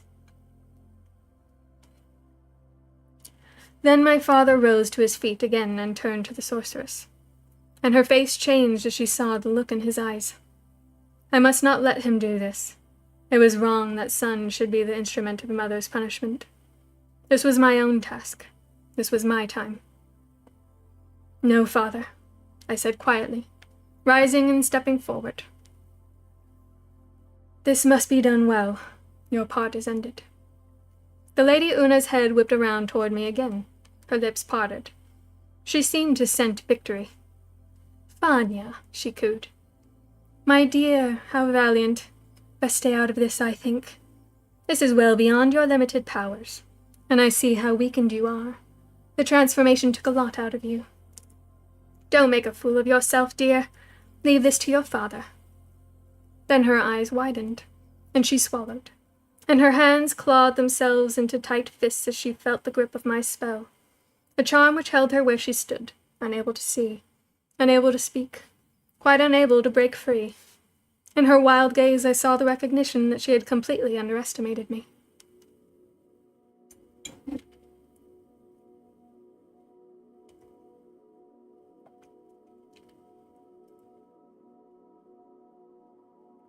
Okay, sorry. "Clever," she said tightly. "I've taught you well. So be it. Do your worst. It's all useless anyway. I've won this battle, regardless of your cunning little devices. Perhaps Seven Waters has not lost the battle, but the islands are surely lost, and the long goal of the fair folk thwarted. Oh yes, they stand there watching. Look over your shoulder and you will see them, the lady of the forest and her fire lord, the fine ones of stream and ocean, of lofty heights and echoing caves. Seven Waters cannot win. The child lives, but he cannot fulfill the prophecy. He just doesn't have it in him." My father gave an odd little smile. He looked at me, and I looked at him. "What do you mean?" asked Connor. His face was wet with tears. He looked grey and old. "Johnny has led his men valiantly, almost at cost of his life. He has triumphed here on the field, and so the islands are won for Seven Waters. What more can there be?" The Lady Oonagh laughed, a youthful, carefree laugh like the pealing of tiny lilies. "The battle is only the first part, my dear little druid. It's what comes after that counts. The child of the prophecy is to keep watch, a very lonely watch, no less than the long guardianship of the very secrets of the lore, the heart of the mysteries of fair folk, hugged to themselves so jealously. He must climb up there, to the top of that pinnacle out yonder in the sea, and live alone. Live his whole life in solitude, keeping those things safe. Without the Watcher and the Needle, the old things will dwindle and die, and the fair folk with them. Maybe it's not all in the prophecy, but it's the truth. And Kiaran, he worked it out. You okay? Yep. Sure? Yep. Ask these grand lords and ladies of the Tuatha Day. They'll tell you. The Watcher and the Needle. John's voice was harsh with shock, bitter with disappointment. He must live there, and the cell under the Rowans alone? Johnny is the heir to Seven Waters. He is a ward leader, future guardian of the Tuath. He is vital to our people's security and well-being. Are you telling us that after all this, the slaughter, the loss, still the true battle is not won? That unless Johnny makes this sacrifice, the prophecy cannot be fulfilled and the balance restored? There was a silence. Then Connor put his hands over his face and bowed his head. All is lost, he said. For the boy cannot do this. All of us know it. Johnny is a warrior. His heart beats to the rhythm of the sword, not to the slow unfolding of the lore. His mother cut off this path for him long years ago, when she chose to take him away from the forest. He is no scholar, no mystic. In such a place he would last no longer than the turning of the year, from Samhain to Samhain, before he grew crazed with it. Johnny cannot do this, and if this is the truth of it, then all has been for nothing. Wise words, brother, said Kiaran gravely. The boy must return to Seven Waters and in time take up his rightful place in the scheme of things. He will be guardian of forested folk, and will in turn perform the task nobly, as his uncle does now. Ah, the Lady Oonagh said sharply, still struggling to free herself from the spell in which I had trapped her. So you agree with me? You see, I was right all along. The fair folk are finished. I cannot believe it, and yet I must, said Connor in a voice heavy with defeat. Not so, said my father. A prophecy is never simple. It has many twists and turns as the law itself. Like a puzzle, it has more than one solution. There was a small disturbance in the air beside me, a ruffling of feathers, and on my other side a creaking sound, a slight rolling of pebbles. Suddenly I was flanked by the Fovera. A general rustling, a snuffling and twittering told me there were more behind me. Ahem, said the owl creature. Around the circle the men stood completely silent, staring. Such entertainment had not been seen for many a long year, and so strange was it that they had almost forgotten their fear. You overlooked us, I think, again, but no matter. Come on, Fanya, time to tell the truth. Time to tell them what a good idea it is to keep a little in reserve, so to speak, just in case these things don't work out the way you planned them. The fair folk don't understand that, but we've been here a long time, oh, so very long. We know the value of a backup. Uncle, I said, choking back the tears which still seemed to be rolling down my cheeks, blinking so I could focus on Connor's weary face as I moved to stand before him. All is not lost. Johnny cannot go to the Needle and fulfill the prophecy, but I can. You? It was Sean who spoke, frowning at me ferociously. Clearly he was still far from sure which side I was on. It is true, said my father, coming up beside me. His voice was deep and resonant. There was a pattern set by the fair folk. Leah didn't change that. She ensured her child could not play the part intended for him, but the prophecy does not speak of a man, or of warriors and battles. Fanya, you had better explain this to your uncle. I stared at him. You knew, I breathed, torn between astonishment and anger. You knew all the time, and you didn't tell me. Kieran shook his head. A tiny smile curved his severe mouth. Suspected, that was all. One does not know these things. If I had been certain, maybe I would have told you, daughter. But maybe not. If you had known, your journey would have been very different. Its ending perhaps failure. This way your errors have strengthened you. Your difficulties have prepared you for the long vigil ahead. What? The Lady Oonagh spluttered. still held firm in the grip of the spell. "What are you saying, wretch? It cannot be so. The girl bears no mark. She cannot be the one." I turned again so the sorceress could see me quite clearly. "You called my education half-baked," I told her. "One thing my father did teach me was how to solve puzzles, to look for signs. I would have known this sooner had I thought to study the words of the prophecy more closely. It speaks of a child of Erin and of Britain, who was at the same time neither. My mother, whom you so despised, was a daughter of Seven Waters, a child of the forest. But her father was Hugh of Harrowfield, a Briton, who by his own choice wed a woman of Erin, and lived his life exiled from his native land. My father is a sorcerer, and he too is a child of Seven Waters, son indeed of Lord Cullum, once a strong leader of the folk of the forest until you entrapped him, until your lust for vengeance made him lose his way. The human folk of Seven Waters fought against you then, and triumphed, and they do it again today.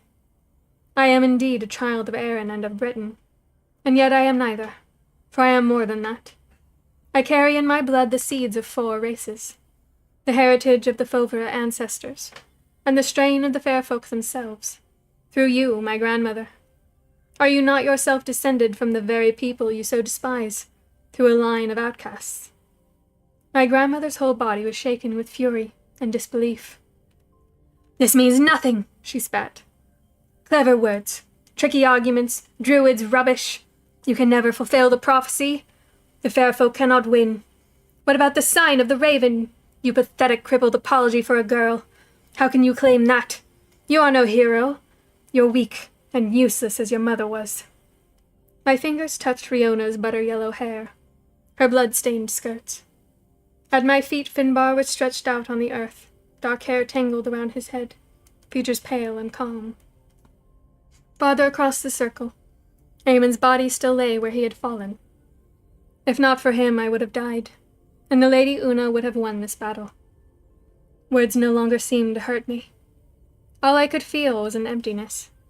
My heart was numb. But I knew I would go on. I must go on, or these losses would indeed have been for nothing. "You're wrong, grandmother," I said quietly. "Prophecies are a little like the sight, I think. They show things distorted, or changed subtly, so you need to be good at solving puzzles to understand." I drew aside the neckline of my gown, and my fingers touched the tiny scar that still marked the white skin of my shoulder. Yaha pecked me once, when I was a child. A raven has a sharp beak. I still bear the scar of it. Even so arbitrary can the working out of a great mystery prove to be. I do indeed bear the mark of the raven. I am a child of Erin and of Britain. In every respect I am the child of the prophecy as much as Johnny is. Besides, said Connor with dawning realization, you were raised as a druid, whether your father intended it or no. Raised in discipline, in endurance of hardship and the knowledge of the lore. Raised in the love of solitude and trained in the craft of magic. "What are you saying?" Sean stared at me, now apparently torn between horrified understanding and a budding hope. But I was suddenly weary. Oh, so weary I could hardly think how to respond. And before my eyes my grandmother began to strain anew against the charm, wrenching at its unseen bonds with bony hands, her pointed teeth bared in a terrible rage. "No," she hissed. "This cannot be." "I think it can," said my father quietly, moving behind me to lay a hand on my shoulder, to lend me his own strength.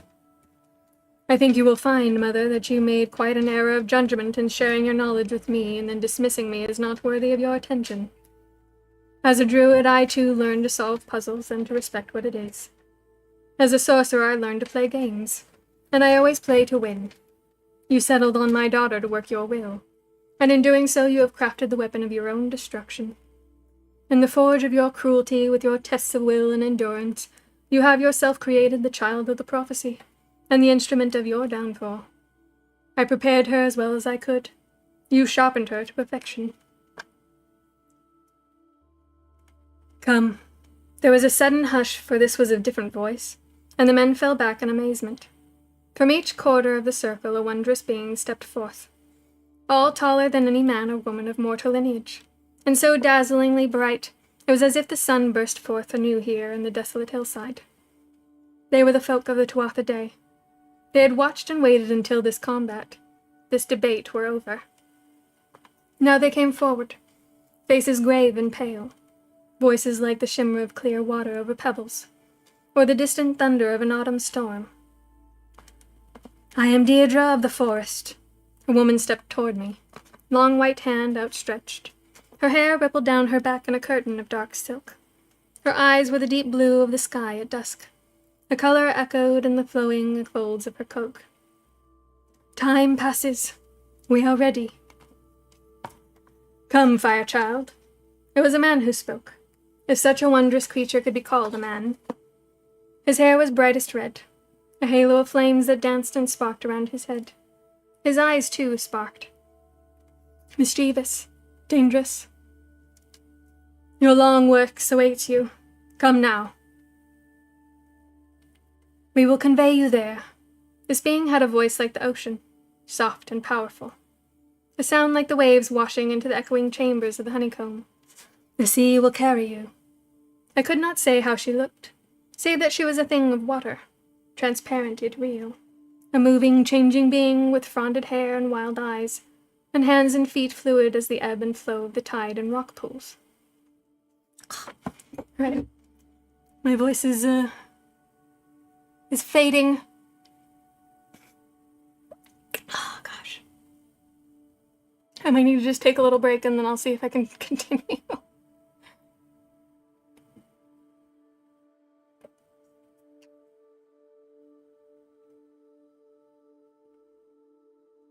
I know. It's sad, Bethany.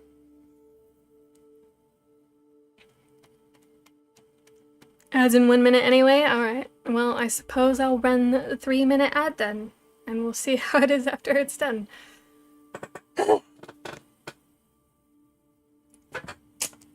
Kitty, I love you. You're making me so hot.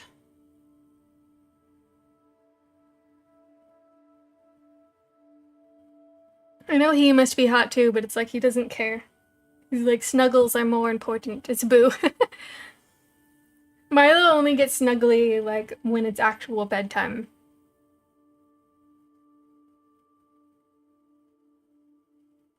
During the day, he kind of just like moves to different places. Finds little nooks and boxes and shelves, and he hangs across the top of the chair like a panther. Oh, the baby. Yes. Such a ham. Such a ham. Yeah. Kitty tax. Yeah.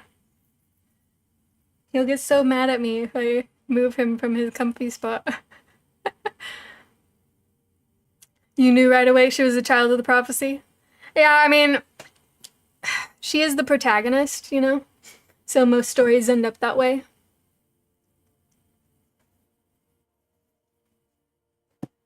And, I don't mind this because it's like they're both the child of the prophecy in a way.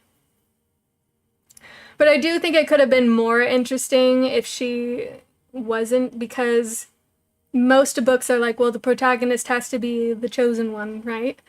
But there are plenty of people who play an important part in these narratives that they don't have to, the chosen one doesn't have to be the main character, you know what I mean?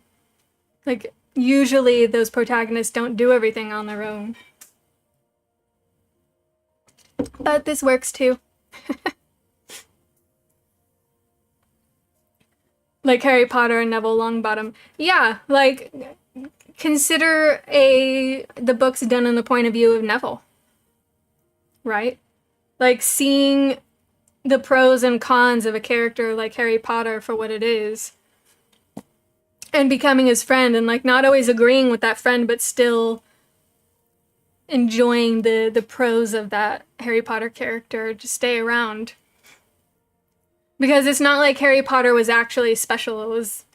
It was the protection of his mother. It was the effect that Voldemort had in that scenario. It wasn't actually Harry at all.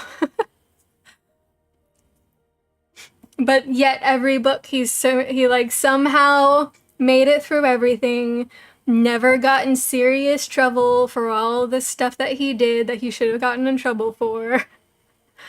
Silly. It was luck. Yeah, it was a position of circumstance. Deus Ex Magica.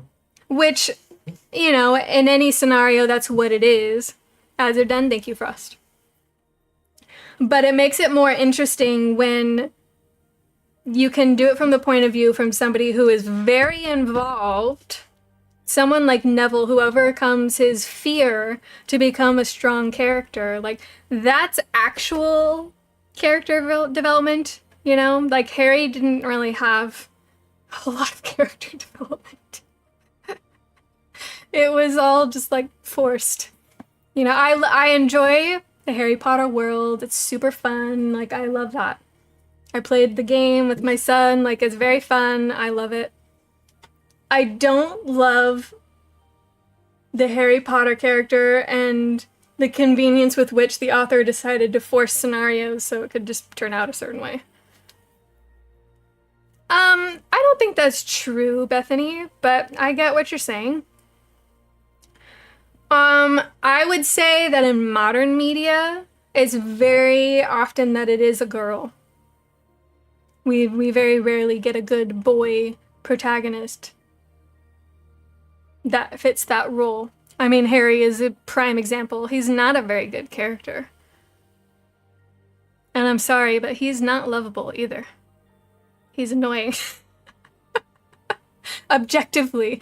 He breaks the rules all the time. He can totally be an ass in a lot of scenarios. And though he doesn't like all the attention on him, he has an ego, which is typical of a teenage boy. I'm not going to say it isn't. But does he really overcome that by the time he becomes an adult? Harry screams in Parseltongue.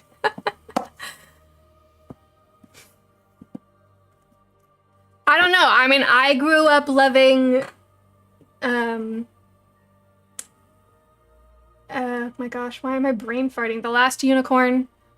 And I also loved Labyrinth, both of which have female protagonists. And one is actually a unicorn, so that made it even more interesting. And it didn't have the typical, like, happy ending. Like, she doesn't stay a human to be with the guy she fell in love with as a human. She goes back to being a unicorn. It's like bittersweet. It's old. Spoiled. Dumbledore asked quietly. Yeah. And like all of the Disney movies, they're all female protagonists, you know? There were very few boy protagonists, and those kind of get swept to the wayside. Like Treasure Planet, fantastically done adaptation of Treasure Island. Very good. And had major character development.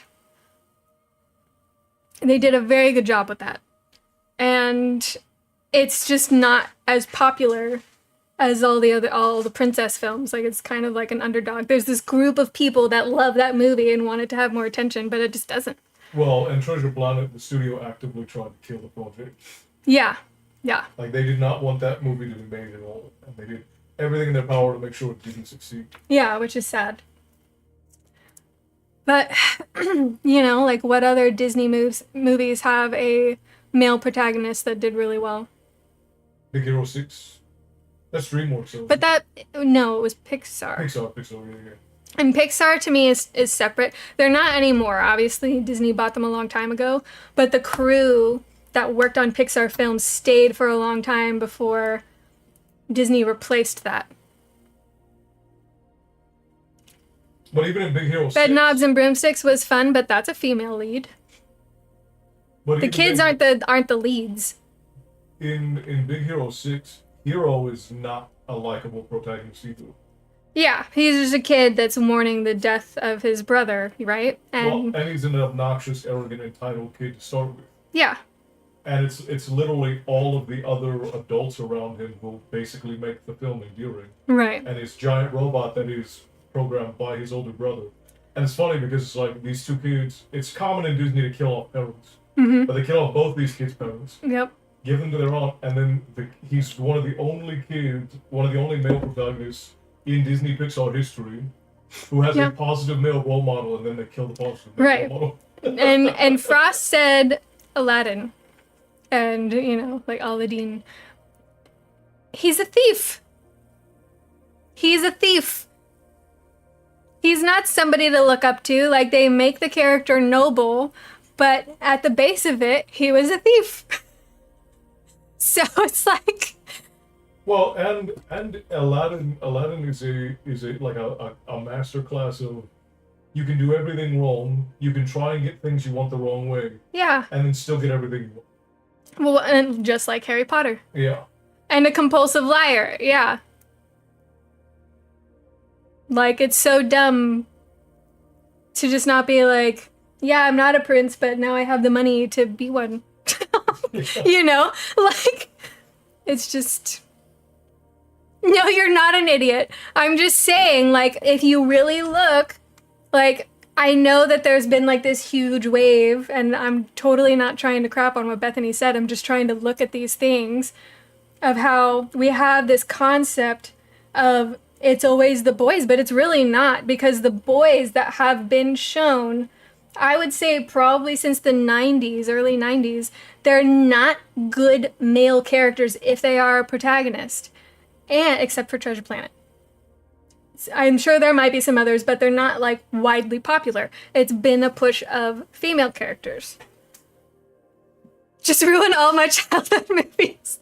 Well, like, sorry. Treasure Planet, and one of the reasons why they suppressed it was because of the narrative in Treasure Planet. He is a bad kid. He's objectively a bad, selfish kid who does things that puts his mother at risk after his father. He's a fatherless child. He's a fatherless male teenager who is doing all the things that a 90s kid was doing, the process of finding a male figure who is like him to look up to. Yeah. In Long John Silver. Right. He looks up to him not because he's a good man, but because he is like him. And he's like, oh, I can be disreputable and grow up to be like John Silver. But by the end... Well, and even though Silver was using the boy to his own ends, he was playing the part of being that supportive male in his life. So and that's the thing, is that by the end, John Silver gets a redemption of I realize that I'm a scumbag, and so I'm not going to be in your life. I'm not going to try to be in your life. But here's something to compensate for what I've done. And then rather than what's the main character's name? Of what? Treasure Planet? Yeah, Treasure Planet. Jim Hawkins. Jim, yeah. Rather than Jim going on to insist on being the same way, he joins the military academy. He becomes reputable. He becomes a good man on the back end of being inspired by a bad man. Mm-hmm. And so it is the ideal outcome for a young man. Maddie says it's Jimbo. Jimbo. Sorry. It is the ideal outcome for a young man in that situation. Yeah. And that's not a good narrative in these days. I said guys because patriarchy, though I obviously was unaware of that consciously. I never saw the princesses as the main characters. Well, who did you see as the main characters, Bethany? Of the princess movies. Certainly not the princes.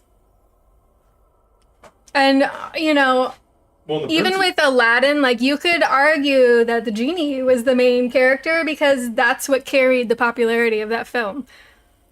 In which case, we can just say that Robin Williams. Yeah, it was Robin Williams, 100%. If somebody else had done the genie, that movie would not have done as well. Which is proven because when Will Smith did it, not as good. Carpet is up there. Came through over that lava. Yeah, but it's like these secondary characters, like we said earlier, that made these hero protagonists succeed. Yeah. Well. So. And the princes in almost every Disney movie are buffoons. I mean, not the early ones. Not like Eric was a buffoon. Well, but Philip wasn't a buffoon. Eric is a nothing character, and Philip is a nothing character. That's how the princes were in early princess films. The princes were literally nothing. Yeah, they were nothing. Like Snow White prince, nothing, barely in the movie. Set dressing. Yeah. They're literally just pretty faces for the corner. So they're definitely not main characters. The male characters, human or not, again, unknown. Maybe. It's like, you have the fox and the hound, but those aren't really men. It didn't have anything to do with being male or female. It was a narrative on how natural enemies grew up as friends and the effect that had on their adult lives when they did have to be enemies. And the friendship ended up winning out in the end, power friendship. And, it could have been female characters, it didn't matter. The Princess Bride was a good movie and had a male hero protagonist. Yeah, and that was a comedy movie and a romance movie and an adventure movie all wrapped into one. But again, like, you have this small group of people that love that movie. It's not widely lauded as a fantastic film. It didn't do well. The Princess Bride was a commercial failure. Yeah. It wasn't until like 15 years But later. Eric was pretty... Well, He was, yeah. That was his job. His job was to be pretty.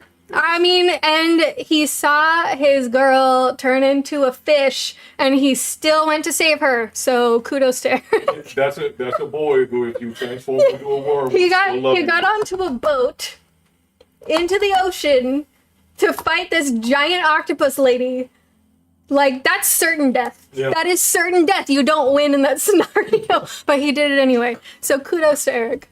I'm saying, Eric, put into practice. If you turned into a worm, I would still love you. Yeah.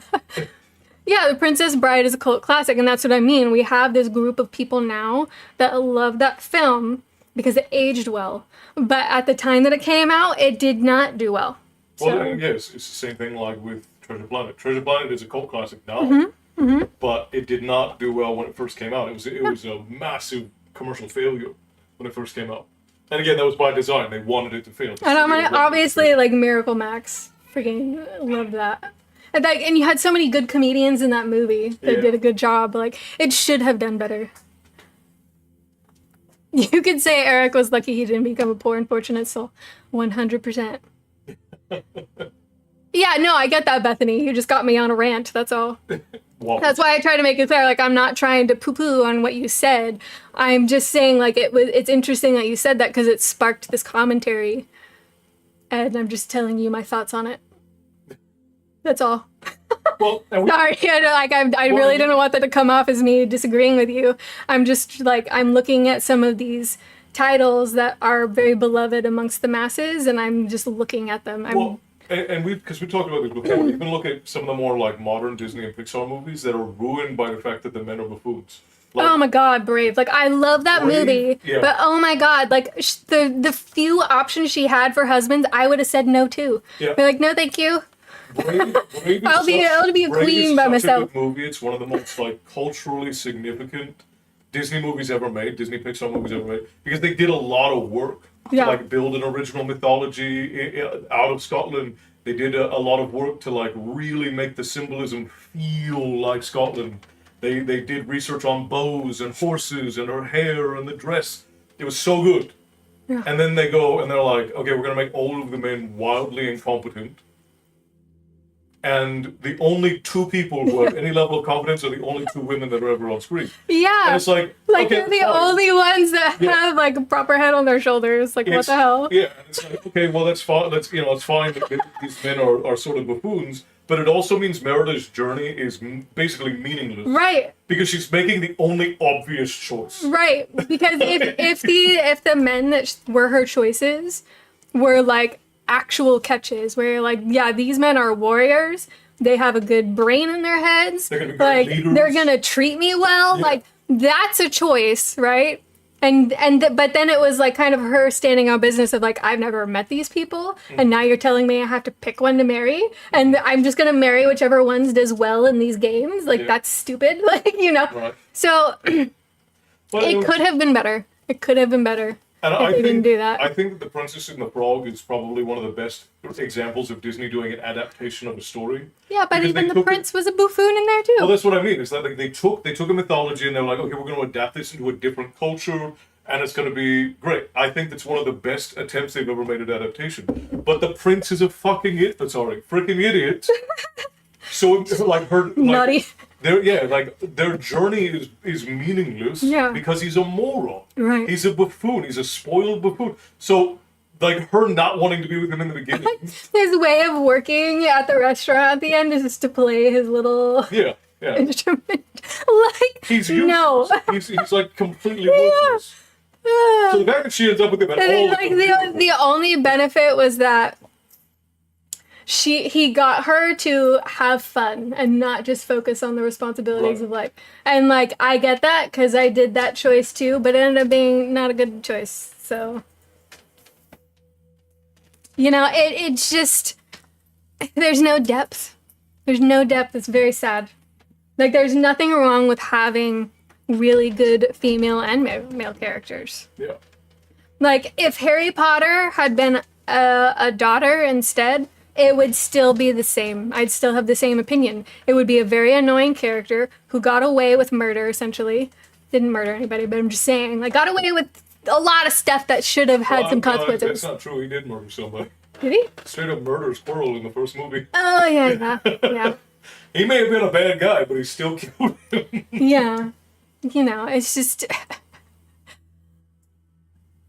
But yeah, I'm obviously, if you go back far enough, especially early cartoons and movies, it was very, very heavy leaning towards the menfolk. I will admit that because that's true. I'm just looking at stuff from like the 80s on, which is, more recent, so it's interesting how things shifted. Harriet Potter would have been a spoiled brat. Yeah, well, Harry Potter was also a spoiled brat. Yeah, Like, his parents left him a lot of money, so he didn't have to actually worry about money. He didn't have to really struggle, except like, oh no, everyone's watching what I do.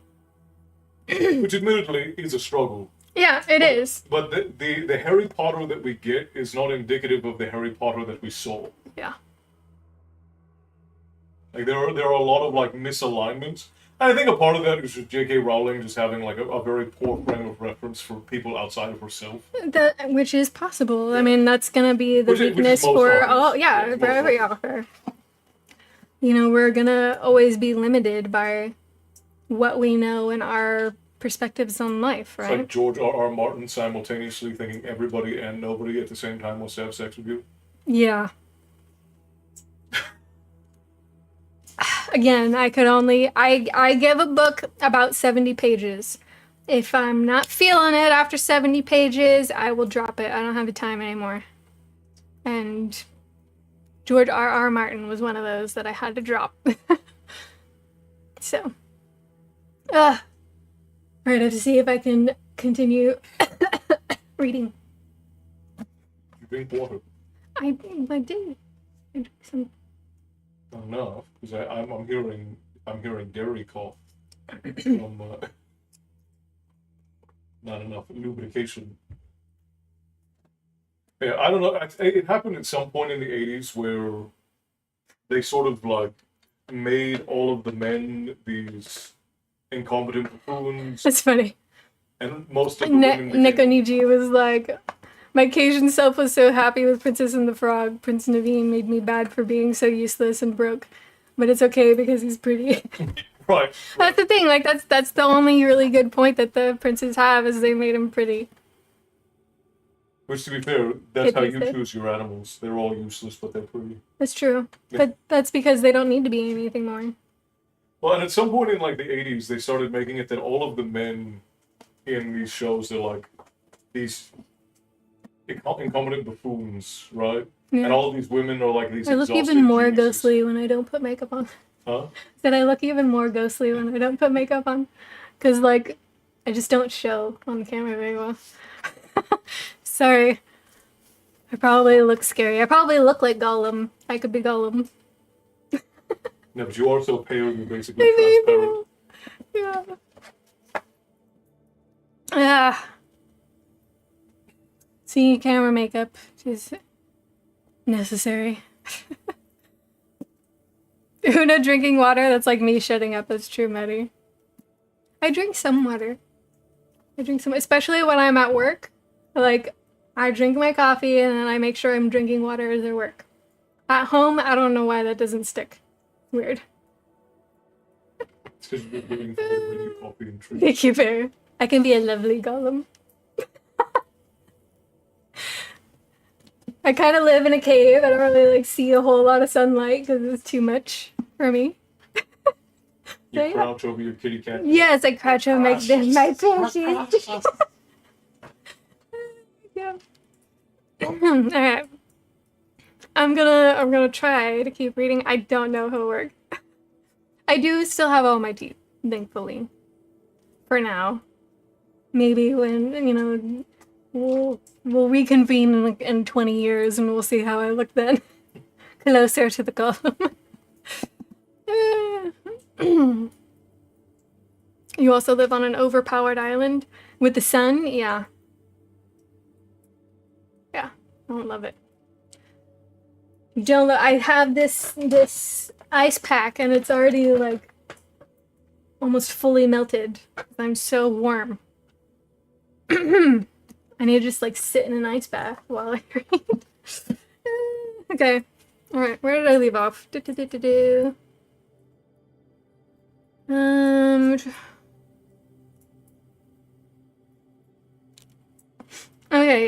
yeah. The fair folk.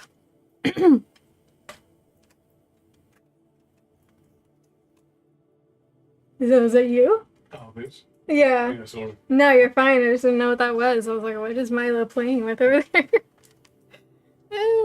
Okay. Here we go.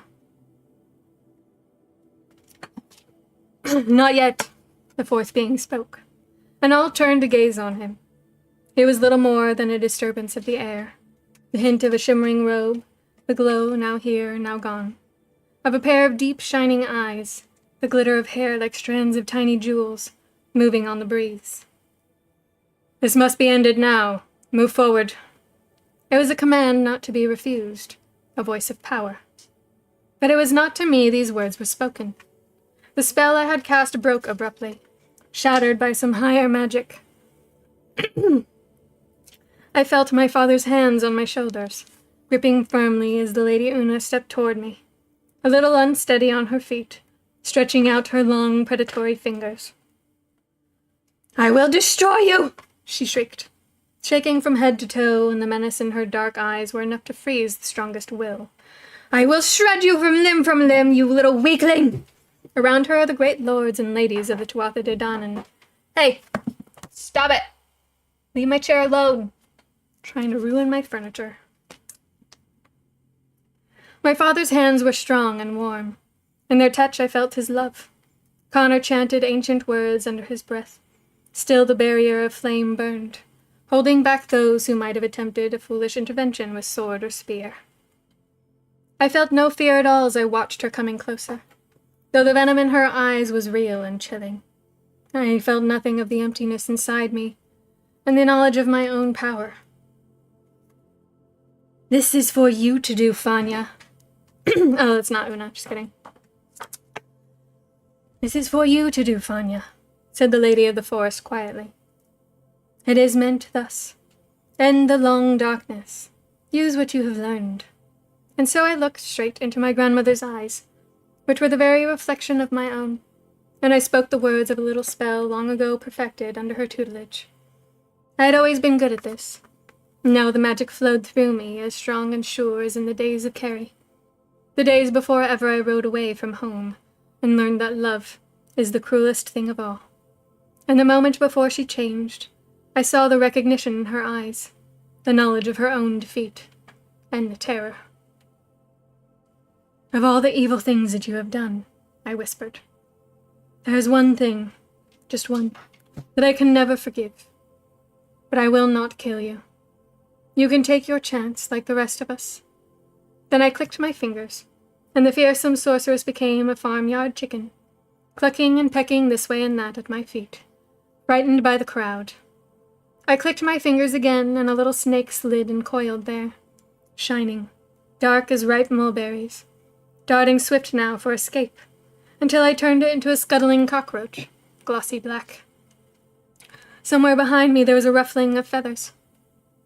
A slight change in the manner of things. I moved my hand and whispered. The cockroach became a plump barn mouse, well fed on last season's hoarded grain. It scampered away, for now there was a great mossy stone there, good cover for a small wild creature. But as the mouse reached it, the stone rolled steadily away, and in an instant, a bird swooped down, swift and deadly, to rise again with the squeaking, struggling creature gripped firmly in its beak. The ragged owl landed neatly atop the mossy boulder.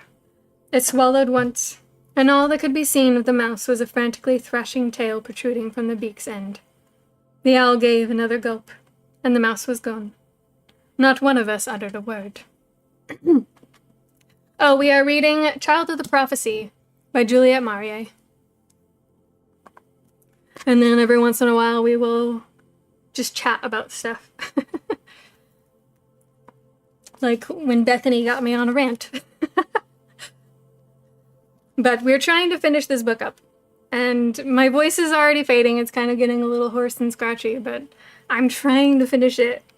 I don't know that I can, but I'm gonna try. Yeah, what a way to go, right? Getting turned into a mouse and swallowed by an owl. All right. Come, Fanya. The lady of the forest reached out her pale, smooth hand again, making to lead me away. It is time. She turned to the men assembled there, to Sean and Connor, to the leaders of Britain and Erin alike. The girl spoke truth, she said. Heed her warning and mine. After tonight, none may remain here in safety. Cat! Both of you need to knock it off. Stop trying to scratch up my furniture. Spoiled. Speaking of spoiled. No songs tonight? We can have a very hoarse, scratchy version of Songs Bear. Alright. Use what ships you may, convey your men hence without delay, and sail to safe harbor. For if you remain on the islands, you will perish every one. The prophecy is fulfilled. The quest is over. Go home and begin your lives anew. Yeah, tell them to knock it off. Yeah. And Bonnie? Alright. You keep missing it, Maddie. Even now your sons make terms of peace. It was the flame-haired lord who spoke. His voice is solemn and deep as thunder. Even so easily is this settled by one as wise and courageous as the child of the prophecy. Milo, please. For make no doubt of it, the young man too has played his part here. Without him the battle would not have been won, for it is he who gives your men the very heart that sustains them. Without him peace will not be made between Northwoods and Seven Waters, between Harrowfield and its neighbor. Johnny is the child of our own making, his lineage of our devising. I heard a little cough behind me. The old ones appeared to have somewhat different opinion on this issue, but they were not arguing the point. The boy is a rare and shining example to you all. Follow him, and you may enjoy peace on both sides of the water. Follow him, and you may preserve both lands and forest for a time. For a time. There was a deep sadness behind his stirring words. Come, Fanya. I could no longer refuse to follow. It was indeed time. The warriors were dispersing fast, some under Snake's orders, headed for the anchorage to load ships and make ready for departure. There were many men to carry away from the shore, and a miracle of organization would be required. But the men of Innis Isla were good at these things. By nightfall, all would be away safe. Green-clad warriors were lifting Eamon's broken body, dealing with a spear. Men of Seven Waters were covering the ragged, peaceful form of Finbar, with a white cloth stap, with a white cloth which bore the symbol of two torques interlinked. Milo, come here. What are you doing? What are you doing? Come here. Come on. Be a nuisance.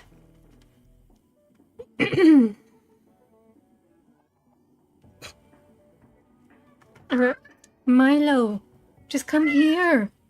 What is your deal? What's your problem? What is it? Okay.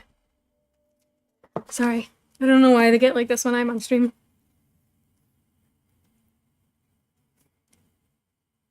Sean was looking over toward the guard post. Redwin of Northwood stood there waiting. Just a moment, I said to my otherworld guides, for I thought, since this parting was forever, they could grant me a little time at least. I turned to my uncle, the Lord of Seven Waters. Tell the girls I won't forget them, I said as steadily as I could.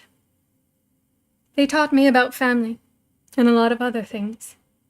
I would like to be sure Eamon is given a good farewell, with lights and music in honor, for though he made many errors, in the end he died bravely. And tell Maeve, tell her I'm sorry. I'm so sorry. There was pain in Sean's eyes, but also a certain respect. He nodded, and kissed me on one cheek and then the other, but he said not a word. Goodbye, Uncle, I said to Connor. Goodbye, my dear. His expression was very grave. This is a long farewell. I wish I could help you. You are so young for such a trust. So young with your whole life ahead of you. It doesn't seem to matter, I whispered, the tears beginning to flow again. I may as well do this, since it is all I am fit for. All? Connor echoed. A great and wondrous all, I think. He didn't understand. None of them understood the hollow emptiness inside. I turned to my father. Father?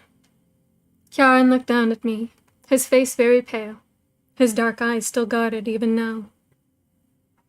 I have great faith in you, daughter, he said. I always did. Great faith and great pride. And I love you. Never forget that. Father, will you go back now? Home to Seven Waters? They need you.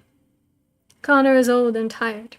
It is time for the ties of family to be remade, and for the wisdom of your own kind to be renewed in the forest. And there is a little girl there who might be a great mystic, if only you would teach her.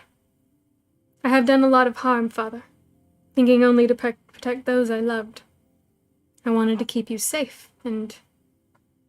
My words trailed into silence. You have been very strong. Strong enough for all of us, in the end.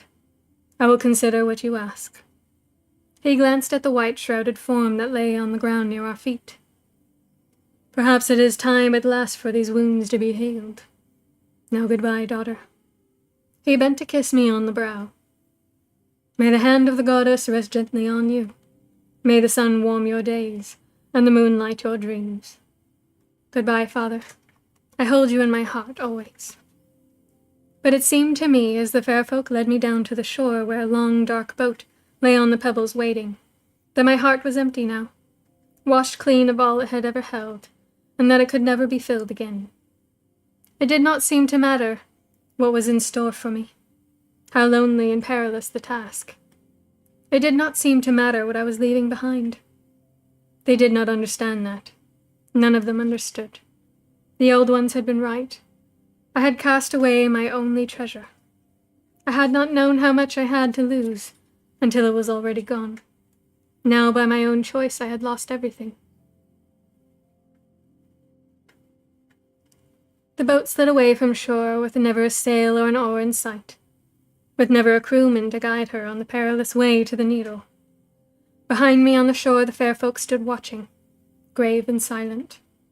I clutched Riona tightly in my arms, as if I were a little child again, as the boat moved ever swifter far away from the land.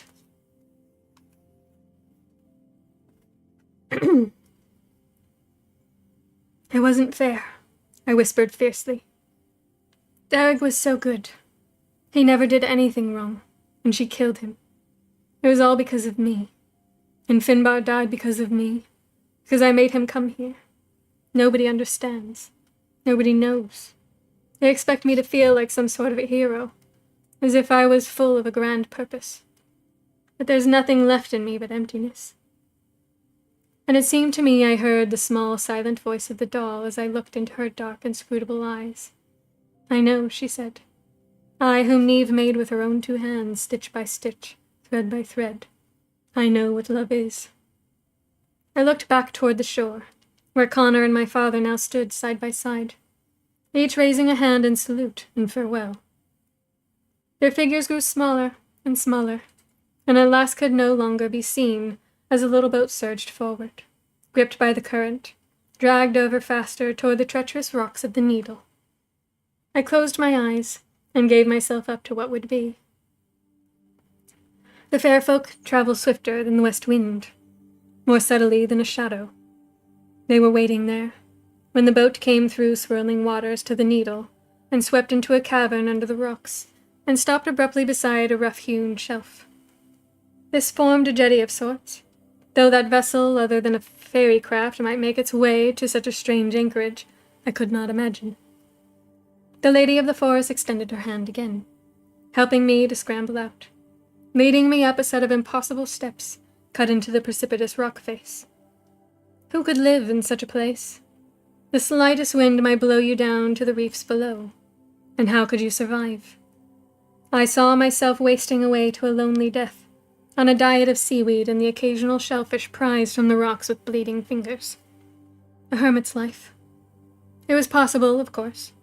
There was that place in Kerry, the Skelligs and the Christian monks who had held on there through Viking invasions, through pillage and murder, through the storms of Mainfoer, and the hard clutch of winter. Year after year they had clung to their pinnacle, its isolation strengthening their faith and sharpening their minds, the better to contemplate the mysteries. I did not understand the Christian way. My studies suggested to me it was somewhat lacking in respect for the things that are, for the power of earth and sun, the force of water and the purity of air. Those are the cornerstones of the old faith, for without them, without the knowledge of moon and stars, without the understanding of all existences, how could one make any sense of things at all? We are a part of those wonders, tied to them as a newborn child is tied to its mother. If we do not know them, we do not know ourselves. There are so many manifestations of beauty, swift deer and sleek salmon, delicate wren and mysterious starfish, strong oak and slender birch. And there are the things beyond the margin, which shows themselves but rarely. The inscrutable, changeable beings of the other world, who walk beside us through our short lives, unseen save when they choose, or when we ourselves learn to cross that divide.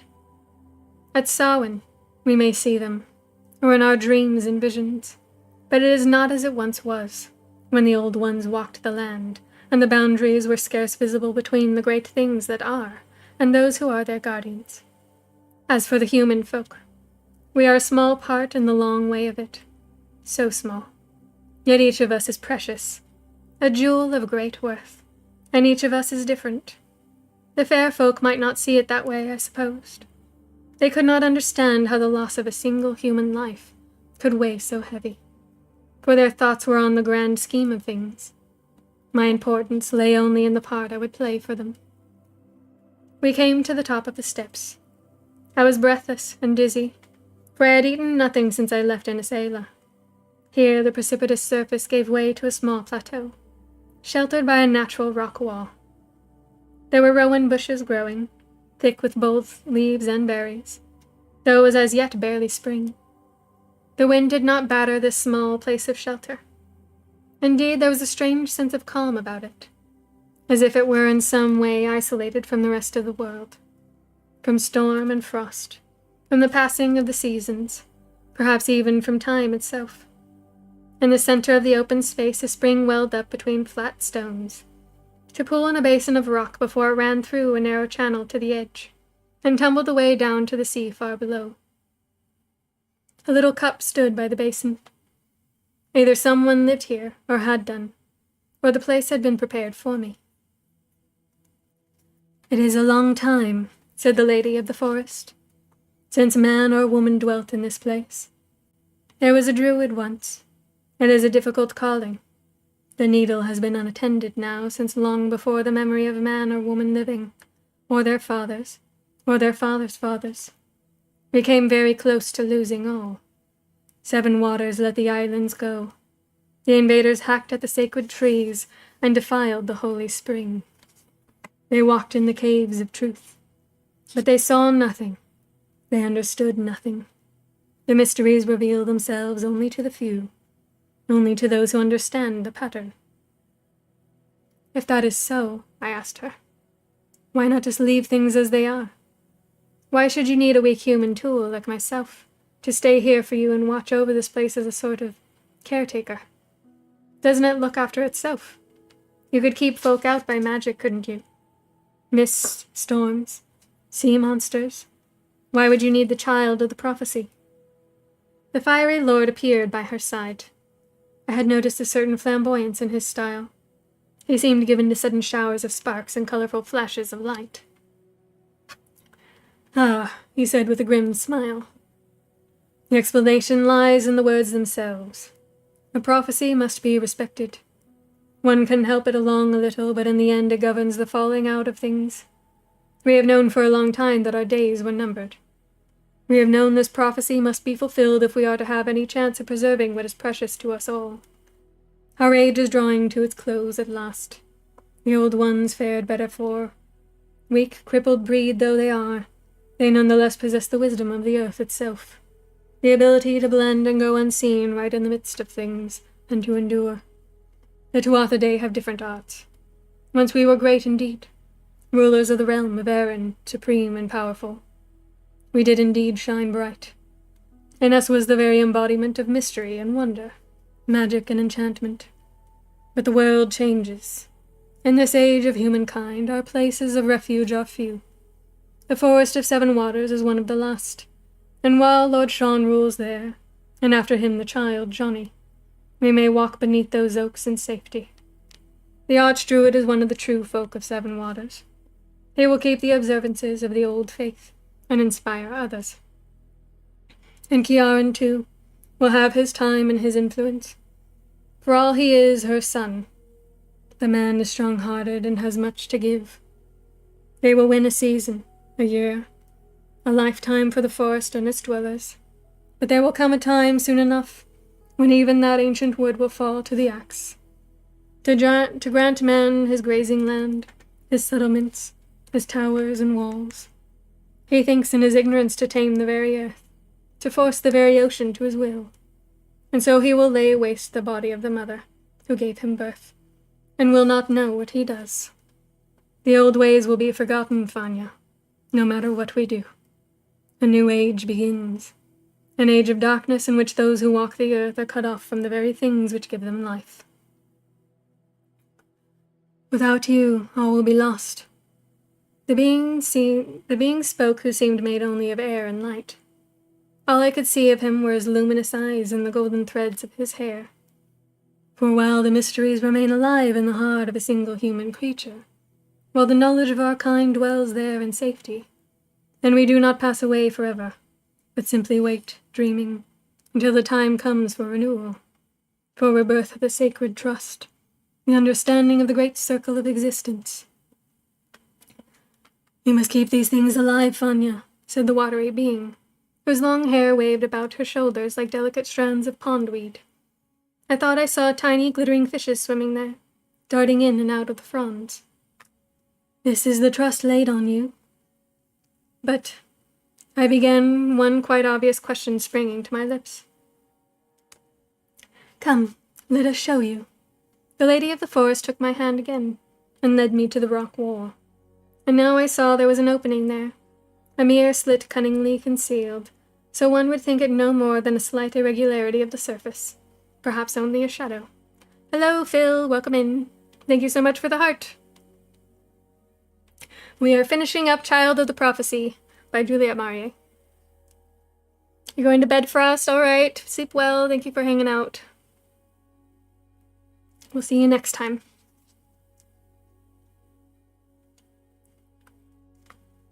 There's a great deal more here than meets the eye, she said gravely. These portals are not easy to find, thus we do guard what little is left to us. Once within, you will discover this is a larger realm than you imagined. As the spirit burns bright and seems sometimes too great to be contained within the small shell of the body, So it is with this place, the water being said softly. The inner world is wider and more complex than the outer, deeper and more intricate. Here you will see many things. You will see what was and is and what may be. You will watch and you will remember. It was indeed as they said.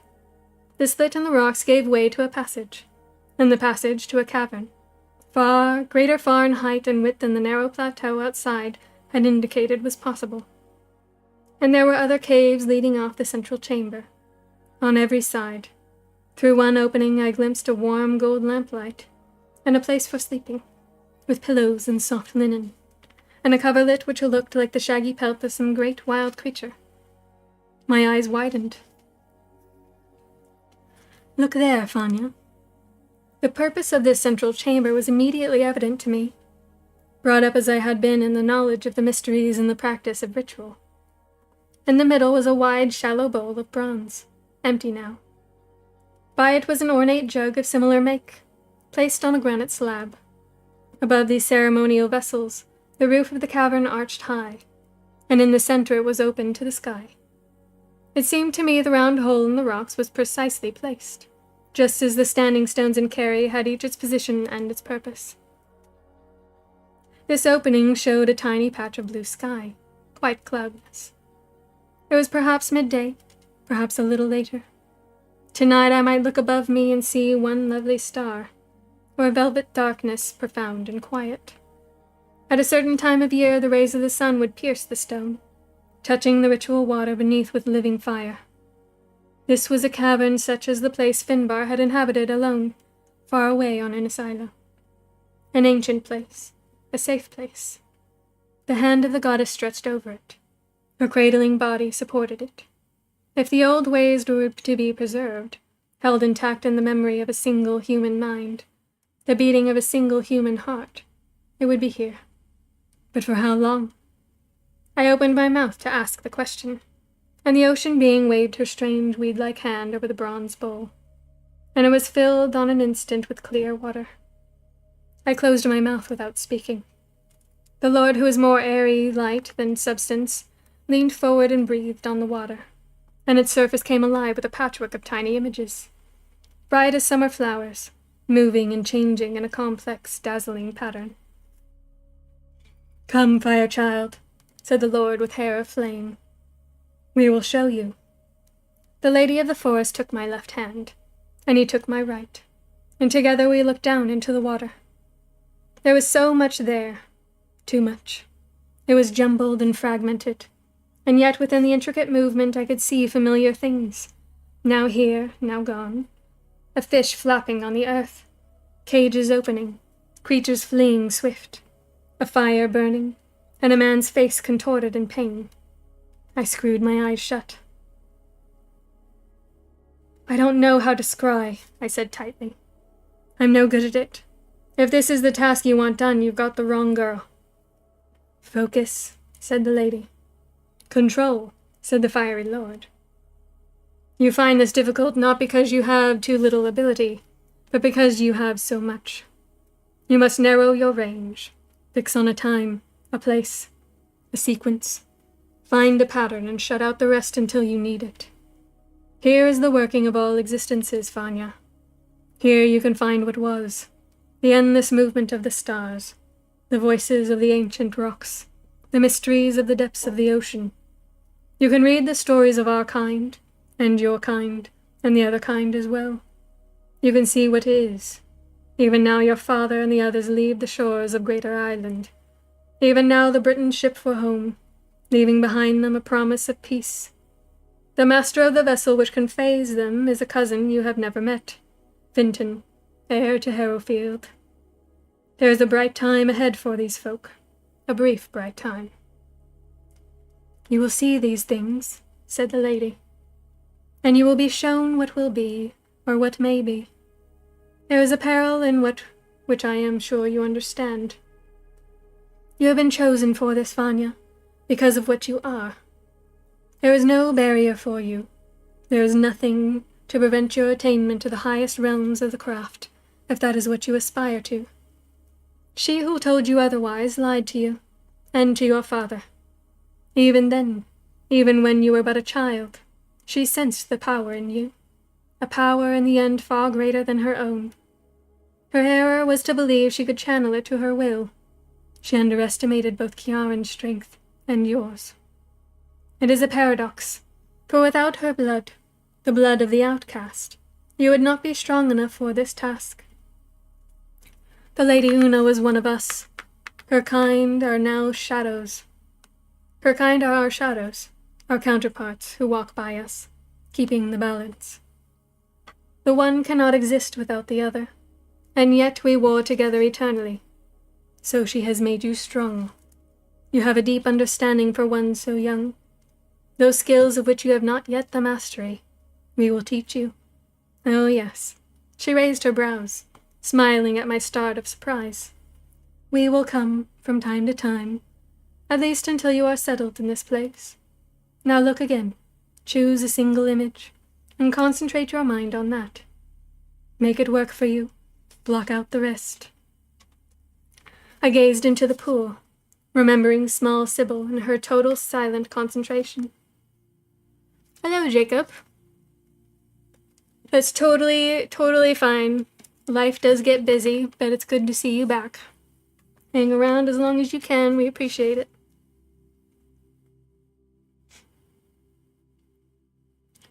She was only 8 years old. I had a lot of ground to make up. Among the chaotic swirl of images, there was one that drew me. 3 children lying on rocks by a lake. The Lake of Seven Waters, not far from the keep. It was summer. 2 trailed their fingers on the water watching the fish. The third, a boy with a tangle of dark hair, lay on his back with arms outstretched, staring up into the sky. The boy had the look of Cole. He had a look of my Uncle Sean. But there was only one man I knew with those clear, deep eyes. Eyes with no color save that of wisdom. Without a doubt what I saw was an image of long ago, and this child was Finbar, looking beyond the realm where his small brother and sister played, and into his own strange destiny. The tiny image changed. It was the same. The rocks, the lake, brown ducks dabbling there, the 3 children, sons and daughters of 7 waters. It was still summer, but a different summer, and the children were different too. A pair of twins, boy and girl, fey and dark-haired, reaching down to tease the fish that swam there among the reeds, and another girl, lovely as a spirit of autumn with her eyes wide blue, and fall of red gold hair. The tiny black-haired child who was my Aunt Leodin said something, and Sean poked her in the ribs, and my mother laughed, her sweet, pure features alight with mirth. I bent closer to the water, longing for more, longing to see this child as she had once been, before her joy was snatched from her. But the image blurred and changed again, and I saw my cousin Sybil, cross-legged on the self-same stone by the lake, hands folded in her lap. Her eyes seemed to see something, and everything. She looked right at me and smiled, and the image was gone. You will learn quickly, the Lady of the Forest said as I blinked and rubbed my eyes. You will learn to hold these things in your mind and in your spirit, to preserve what is precious. You will recite the lore. You will observe the rituals. The sun and moon will guard you. The sea will be your fortress wall, the living stone your safe refuge. Guard well the mysteries bound between the earth and the life that dwells there, and our great mother will sustain you. I felt a little faint, and more than a little bemused. Perhaps my questions did not matter really. The trust they placed in me was a grave one. I should feel honored.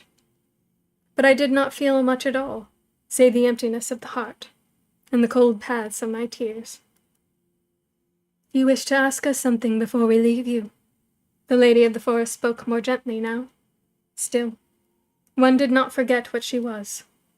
These folk knew nothing of human kindness. To them surely our small lives were of no consequence in the pattern of things. I wondered, I ventured. What is it, child? I have 2 questions. A human girl needs food, warmth, clothing to wear, the means to stay warm in the winter. I am prepared to be alone, that is nothing new. But how will I find time to perform the duties you require, if I must also scrape a living from these barren rocks? I do know how to catch fish with a hand line, but... The 4 of them laughed, high, deep, the sound of it kind of music ringing through the chamber. You will be provided for, said the fiery lord. Through an act of unexpected kindness, you have won strange and loyal friends. The old ones will ensure all is here for you. You okay? What are you doing?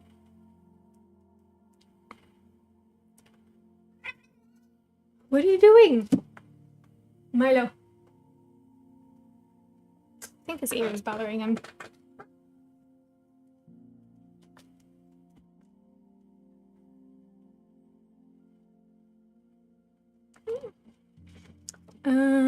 We got one more snooze? Okay. Where did I leave off? Okay. Indeed, they insisted this duty be theirs alone, odd creatures that they are. There will be no requirement for fishing. He broke into chuckling again. Very well, I said, glancing around me and wondering how many eyes watched us. The old ones merged well. One never knew what wisp of shadow, what jumble of broken stones might without warning transform itself into a living, breathing creature. At least there would be company of a sort. There's one more thing you don't seem to have thought of, I said. My grandmother told me our kind live long, because we have your own blood. Our span is greater than the ordinary humankind, but I will not live forever. I may hold these secrets safe until I am wrinkled. I am an wrinkled old crone like the Lady Oonagh. But eventually I will die, and the mysteries will be lost with me. The ocean being's liquid eyes widened. Her fronded brows rose. Oh no, she said in surprise. The secrets do not die with you. That is not the way of it at all. Our vision is far greater than the life of a single guardian. You will teach your daughters these things, so she in turn can hold the trust. In time she will pass on the wisdom to her own child. It will be long, oh so long before this knowledge can be made known again to the world. It is for this reason that we conceal the islands, night from the realm of man. A great wave will wash over. A mist will arise and blanket them from view. Voyagers may search, but none will find this place again. My daughter, I said blankly. I see. Correct me if I am wrong, but I thought it took a man as well as a woman to make a child. Is this infant's father to be a crab, or a seagull maybe? Or were you planning to shipwreck some likely sailor on my doorstep, so I can make convenient use of him? There was a sudden silence. Perhaps I had missed something. The 4 great beings of the Tuatha Dé regarded me gravely. Then the Fire Lord reached out a sudden hand, and there before me in the air a fragile glass ball hung suspended, as lovely and glittering as a star. You should know the charm, he said. Show us. I stared aghast, struck dumb by such cruelty.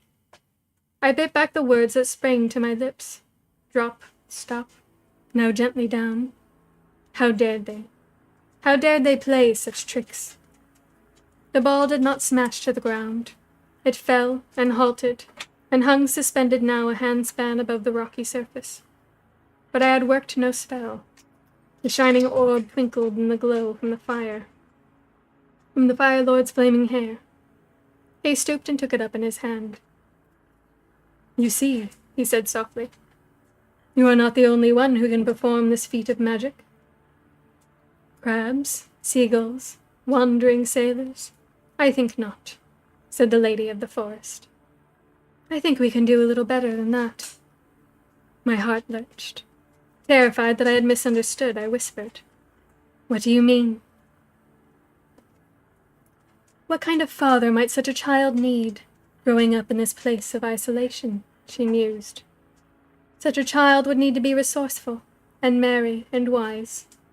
She'd need to be able to climb and balance and to respect wild creatures, for they are all around us in this sea-circled realm. It would be useful if her father could teach her to swim, since her mother cannot. What else do you think? What are you saying? My voice cracked with anguish. I was shaking like a winter birch. I feared they were tormenting me, for it could not be so, surely. How could it be so? The cliffs were high, the rocks were sharp, the ocean gripped like an icy hand, and yet the hope in me rose like the saps of spring, welling sweet and strong. A bit of music to while away the time, said the Lord of Air and Light. A little laughter, a little kindness, patience and a reason for keeping on. That'd be love, maybe. It seems to us there's only one choice, said the ocean being. Baby! What happened? Can you check his ear? I did. He scratched himself in his own ear again. Oh, he scratched it? Yeah. So every time he scratches his ear, he hurts himself again. He might need a cone of shame. Okay, we'll do the ads. Sorry, it's gonna take a few minutes for the people that don't have a subscription on Twitch, but it won't take very long.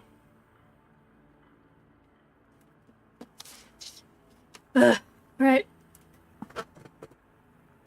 Hey, shipwreck people have the best adventures. This is funny.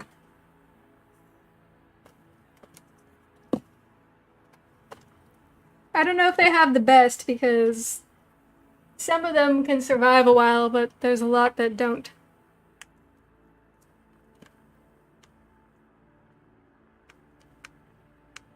Boo-boo.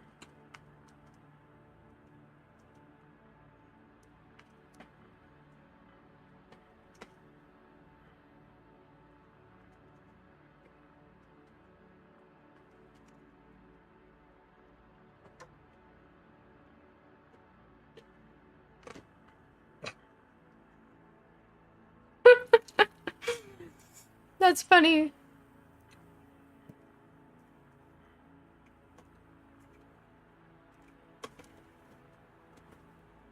I think the ads are trying to tell Maddie something.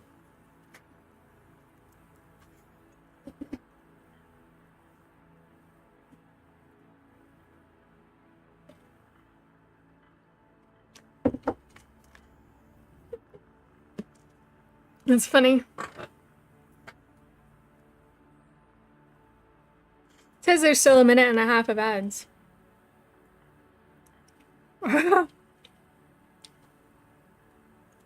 Yeah, they might. You gotta be careful, Maddie. You gotta use contraception. I wonder why you keep getting those ads. It's funny.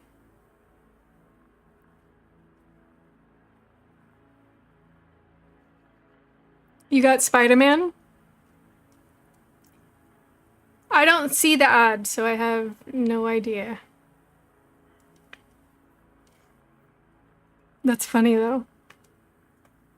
Maddie, it's telling you something. Okay. We've got 50 seconds.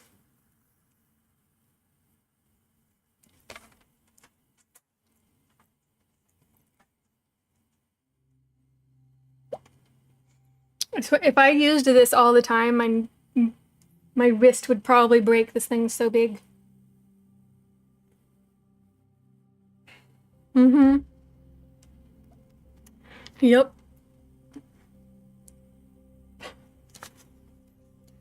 I had a friend who was taken over to, like, this guy she was dating to his family's place for a holiday. And she was introduced as his lady friend.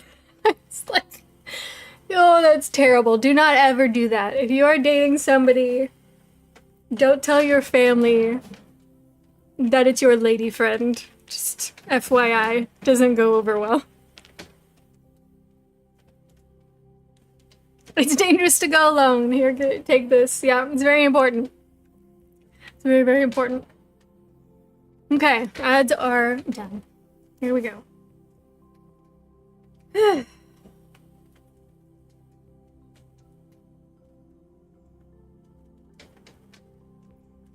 You mean he is alive? I hardly dared to form the words, fearing the answer. I thought my heart might leap from my breast, for it was pounding like a great drum. You saved him? But how can that be? How could he survive in that treacherous sea after such a dive? And where is he now? Do not lie to me, please. Hush, child. We must soon be gone. This is no simple matter, for it was not easy to snatch him thus from the very jaws of death, and to preserve him. The lady of the forest was grave indeed. There was some shadow over her expression. It was necessary to make a slight adjustment to the manner of things, so this could be possible. And he is not here, not yet. He will not come to you so easily, for there is another test of sorts, one you have set for yourself. What test? I was cold again, quite baffled by her words. What must I do? She sighed. He has followed you to the ends of the earth. All that he treasured he has given up for you. You tremble with joy now that he is alive, and yet you sent him away time after time. Perhaps once too often. Perhaps this time he will not return, knowing himself unable to endure another banishment. The four of them were starting to fade, starting to leave already. Their forms grew transparent and attenuated, until I could see little of them save the eyes, sorrowful, proud, not entirely without pity. Tell me, please tell me what I must do. The lady of the forest was last to go. Her voice now seemed as fragile and ephemeral as the sigh of a breeze over the leaves of a great forest, a soft rustle of farewell. You must go down to the sea and wait for him, she said. There will be but one chance. Waste that and he is lost to you forever. You must open your heart and speak truth from your lips. Ah, not yet, she added as I sprang toward the entry. Not until dusk. You must wait until the time of changing. It is only then that you can bring him home. Her shadowy figure blurred and faded into nothingness. At the time when the clear blue of the late afternoon began to dim and darken, as if a brush had been drawn across the vast expanse of sky to paint in the shade of dried lavender, the hue of a dove's wing, the color of lichen on ancient stone, I went out barefoot, down to the rough-hewn steps, all the way down to a place where great flat rocks raised their backs above the sea on the south side of the Needle. There would be times when the water washed the creviced surface of these monument stones. Even now, their secret corners held tiny pools, each with its delicate share of life. Fragile sea creatures, clinging, fronded anemones and iridescent fishlings no longer than a single eyelash. But now the high surface of the rock was dry. Here I seated myself cross-legged, straight-backed, and fixed my gaze on the darkening waters before me. I felt the warmth trapped there in the ancient stone, and the earth's embrace as she gave the sun's life back to my body. Words came in silence, as once before. This rock is your mother. She holds you in the palm of her hand. This warmth is your father. He gives you his life, his spirit, and his strength. For all the serenity of time and place, my heart was beating fast as the light faded. The sea was growing dark, and I saw no swimmers there in its cold embrace. No sons and daughters of Manannán and MacLear playing in the swell of the sun. As the sun sank lower in the west, somewhere beyond the green hills of Kerry, the water whispered at my feet, bathing the old stones, laving, lapping, as if it was washing away things past and make all new and clean. A great flood, a great welling of tears. But there could never be enough tears to make up for what I had done. If there were treasure to be cast up on this wild shore, who less deserving to receive it than this sorcerer's daughter, who had wounded so many good folk on her blundering way? How could that ever be made right? Words came again, secret words borne on the whisper of the west wind, sighing in the deep surge of the sea. This breath is a promise. a gift of love and loyalty. The tide turns, all things change and are reborn. The earth suffers and endures. The ocean trembles, waiting for renewal. Fair things perish, and innocence dies. But hope survives while the watcher keeps faith, high in the needle. This is the way of truth. I trembled to hear the words, but still I sat quiet there on the rocks, for it seemed to me there was nothing else to be done but wait and hope. If hope were gone, then there was indeed nothing left, nothing at all. Out in the darkening water, there was a sudden movement that was surely not just the swell, or the tangling of shining seaweed borne on its breast. Surely those were creatures, sleek-bodied, round-headed sea creatures, playing and diving, dancing in the tide. Their forms the very essence of the shifting, fluid element they inhabited so joyfully. I narrowed my eyes, peering closer.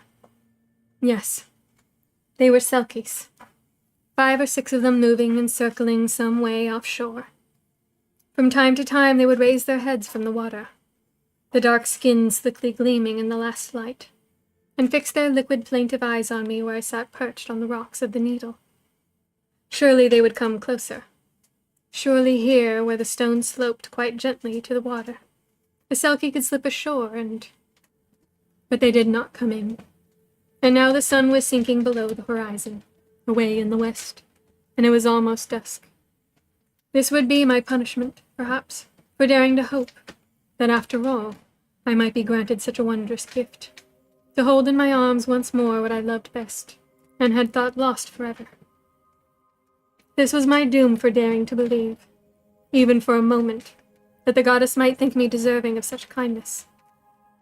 I breathed his name as the selkies seemed to drift away from the island, and still farther away until I could barely see them in the half-light. "Derek," I whispered like a foolish, lovesick girl. "Oh, please." "You'll need to do better than that," said the dry little voice on my left. I started and looked down. This time it had not even taken the time to transform. It was the small ragged owl I saw, though there had been no sign of a flight or a landing. You'll have to do some real work, and quick. Dusk doesn't last long. Soon it'll be dark and too late." "Think, girl, think," said a cracked, deep voice on my right, a voice which seemed to come from the very rocks themselves. Was that crevice a kind of mouth, that neat, round hole studded with a bright shell, a kind of eye? The Fovra were everywhere. Thus had they survived for countless aeons, while others were slain or exiled. "Think," said the voice again. "Use your head. Think back." "I can't," I whispered. "I can't see him. Surely it's too late." And yet, out in the water, was not there a single selkie left, alone in the dusk, bright eyes gazing back toward the land, seemingly reluctant to swim after the others as they made their way eastward to the sheltered bays of the bigger islands. He waited, but he would not wait forever. What was I supposed to do? I could not call. This was a wild creature. My voice would only frighten him away. "Think, Vanya. Remember. Remember." Singing, I muttered as it came back to me. Derek playing the pipe so sweetly, and coaxingly trying to get me to join in. What had he said?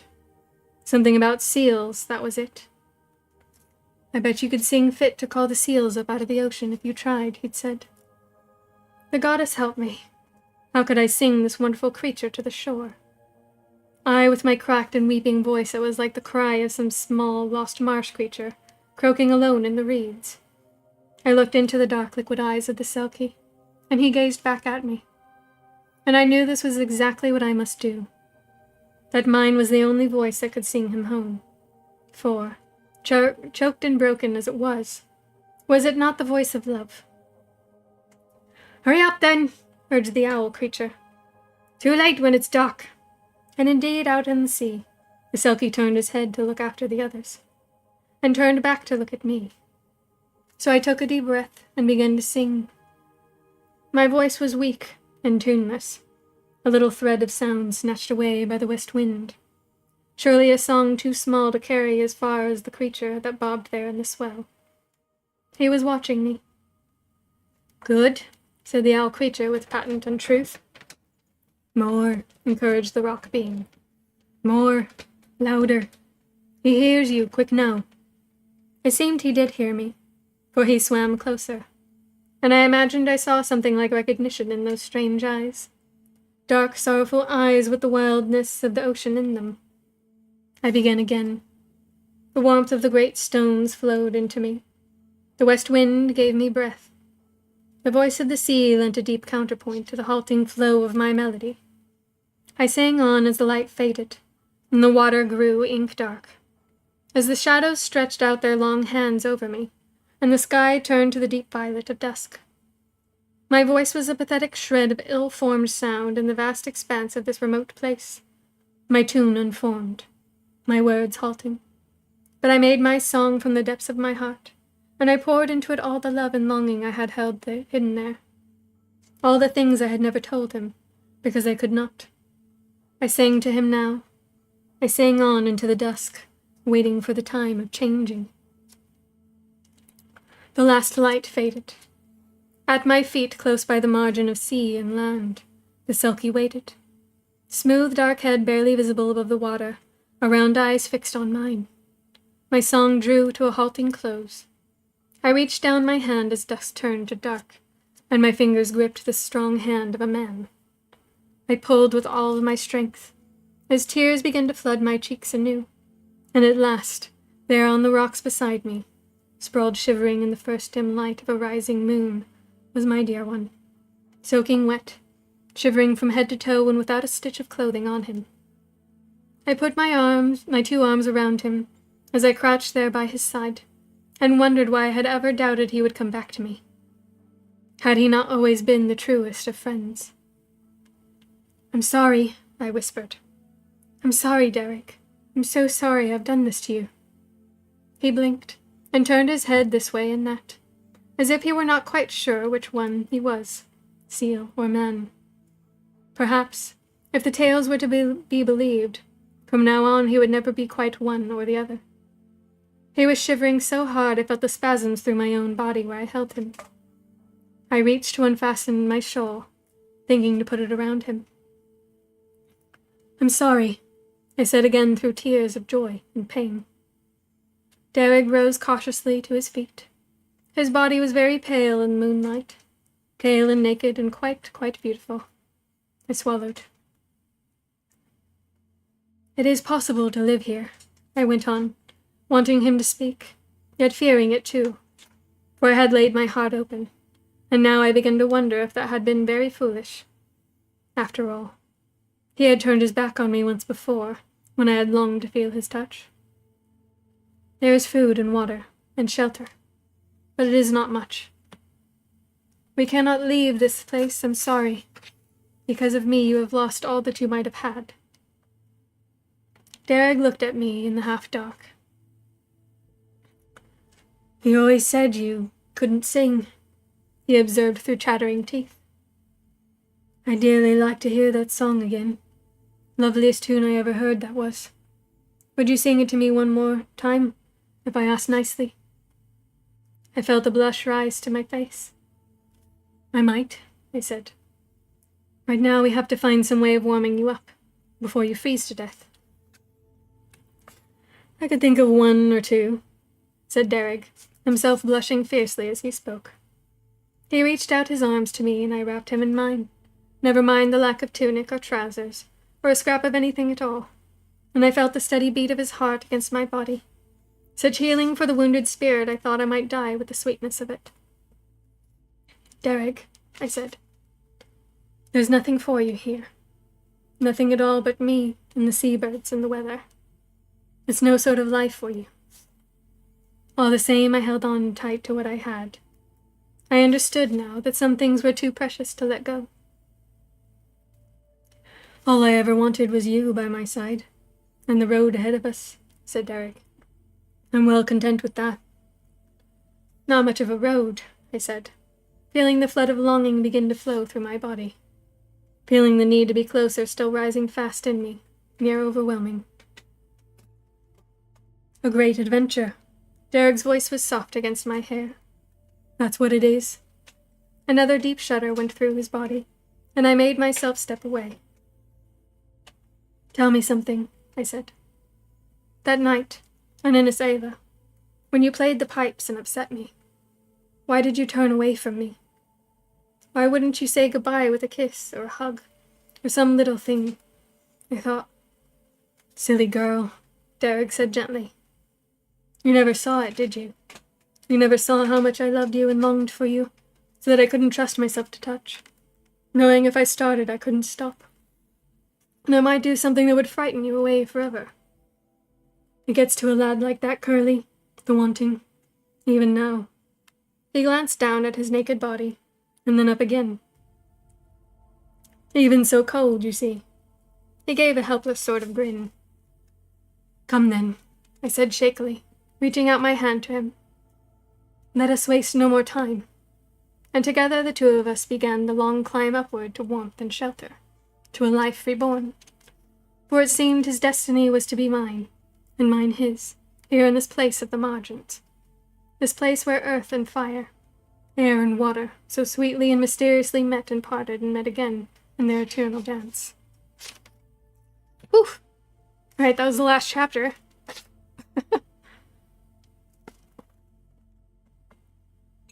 Ugh, my voice is fading! I'm trying to make it, because there's still the prologue. Is it a prologue or an epilogue? I'm sorry, epilogue. That's been making go all the way No, back. not the prologue, sorry, the epilogue.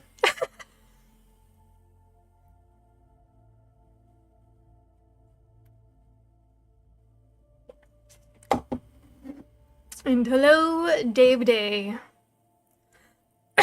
Yeah, I know.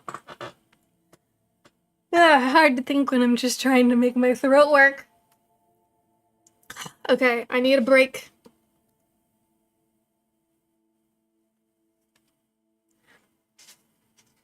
I think maybe I could ask Castle to do it.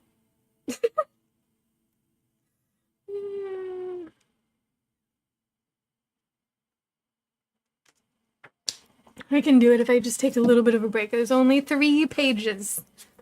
3 pages. Thank you, Dave Day. It's like literally right on the cusp of failing me. But we'll see. I'll just take a little bit of a break. Did we lose anybody else to the sleep?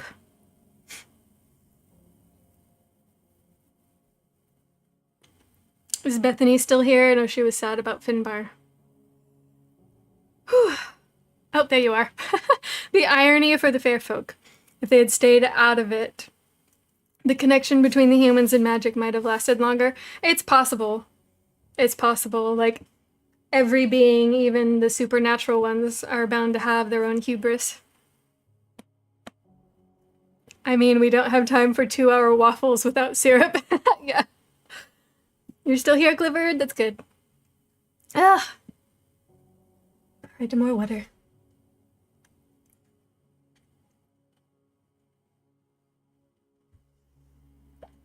Hello, Jordan. I meant to put a period, not a question mark. Oh, I see. Yeah. It's okay. Same. Okay, three pages. I don't think Oonagh has done a 3+ hour stream. Not continuously reading, no. Because it's a lot for my voice. But, yeah, it's been 3 hours. We did talk for a little bit when I needed a break, but, yeah, a lot of it's been reading. First time for everything, yeah. Your ADHD just kicked in? That's funny. The alligator emoji? Or lizard? Okay. I'm gonna try. There we go. In the years after the great battle for the islands, many tales grew up about the events that took place and their aftermath. For a time, something resembling the truth was told, a tale that might be called history. This tale told how Sean of Seven Waters defeated the Britons, with the help of his allies and the leadership of the young man Johnny, a warrior of near supernatural powers. Such was this victory that Northwoods renounced his claim to the disputed territory forever. Yet in a way Edwin did not lose. No alliances were formed between old enemies. In time the daughter of Northwoods wed to the heir of Harrowfield, and so, ironically, by making peace at last these two great estates of Northumbria achieved exactly what the villain Richard of Northwoods had once desired, a strong united holding in the northwest of Britain. There was an even stranger alliance, that between Northwoods and Seven Waters, no less than a pledge of peace and goodwill between Briton and Irishman. That was Johnny's doing, and it led to long years of contentment and prosperity on both sides of the water. Nobody spoke much about the battle itself. All knew there were oddities about it, such as the use of ships, suspiciously like those of the Fingal, and the intervention of some powerful strangers, and how it all hinged in the end on a sword fight between two men. Some folks said there had been a woman there, and some said an ogre, or a fairy, but most dismissed that as wild imagination. As time passed, the tales developed a life of their own. Fishermen in particular liked to exchange them on cold nights around the fire, their telling embroidered by the effect of a tankard, or three of good ale. The funny thing was, everybody spoke of the islands, and how they were won back at the last by great courage and skill. But when you asked someone where they were, nobody seemed quite able to say with any accuracy. Some said south of Man, but that couldn't be right, for they had all sailed there in their curraghs, and everyone knew there was no such islands there, only a bit of rock, and the sea washed over every high tide. Some said maybe north, but others argued the point. Wherever the islands had been, they were not there now. Not so as you could find them anyway. But sometimes they'd hear a tale from one fellow or another, who thought he'd seen something, and when you put these tales together, there was a sort of story to it. A story so strange it was past believing, and yet they did believe it, almost. You'd be rowing along, and a mist would come down as sudden as if by magic, and when it parted for a moment you could see a tall pillar of stone, like a tower built from giants. Only this stood in the sea with the waves crashing in all around it. And sometimes you'd see folk there at night, sitting on the rocks by moonlight, or climbing up and down as if they were crabs, so nimbly did they move on the precipitous slopes. Little folk like children, with hair as red as the leaves of an autumn beech, and sometimes a man or a woman. But all you'd catch was a tiny glimpse of them, before the mist closed in and hid them once more. One fellow had seen lights, right on the very top, and another swore he spotted a creature with a feather cloak and scarlet shoes. But the others told him he was letting his imagination get away from him. Another had told how there were many selkies there, all around the rocks on the south side, and a woman sitting by the water singing. A mermaid he thought it was. Nonsense, said the others, but still they told the tales. The stories make me laugh. I watch the ways of men in my mirror of clear water, and as the years pass I see our tale twisted into a strange, distorted reflection of itself, evolving into something more acceptable to folk. Without the blood and loss, without the cruelty, the terrible errors of the waste, and I smile and let it pass me by. I hear my daughter recite the lore and praise her efforts. Well done, Neve. But not too much, or she will have nothing to strive for. I give her time for play, with her father and her small brother.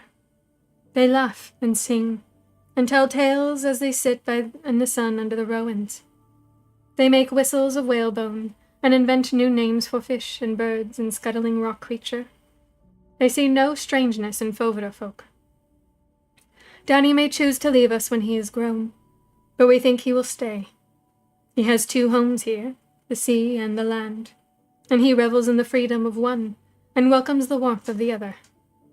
Our daughter's path is more difficult. For her, perhaps the fair folk will indeed shipwreck a likely voyager, a man of courage and vision to be drawn through the mist to this hidden place and captured by love. It will be a long time. It will be after my time, and my daughters, and her daughters as well. We will see terrible things in the caves of truth. We will see the rape of the earth, the fouling of the oceans, the burning of the great forests. We will see man's cruelty and his greed, and the loss of the old faith save in the hearts of a dwindling few. But the time will come. It must.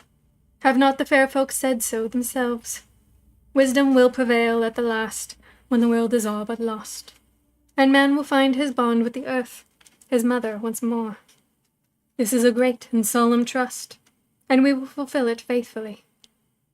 I learned many things on my journey to the needle. I learned about loyalty, and courage, and forgiveness. I learned that love is the cruelest thing, and the kindest. I learned that friends are found in the strangest of places, if you know how to look. My life here is rich beyond measure. The goddess was indeed kind. She granted me the wondrous gift of a second chance, and I will not fail her. And that's the end.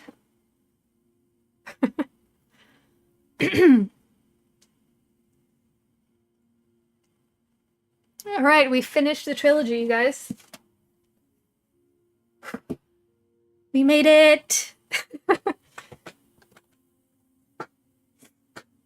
I hope you guys enjoyed it.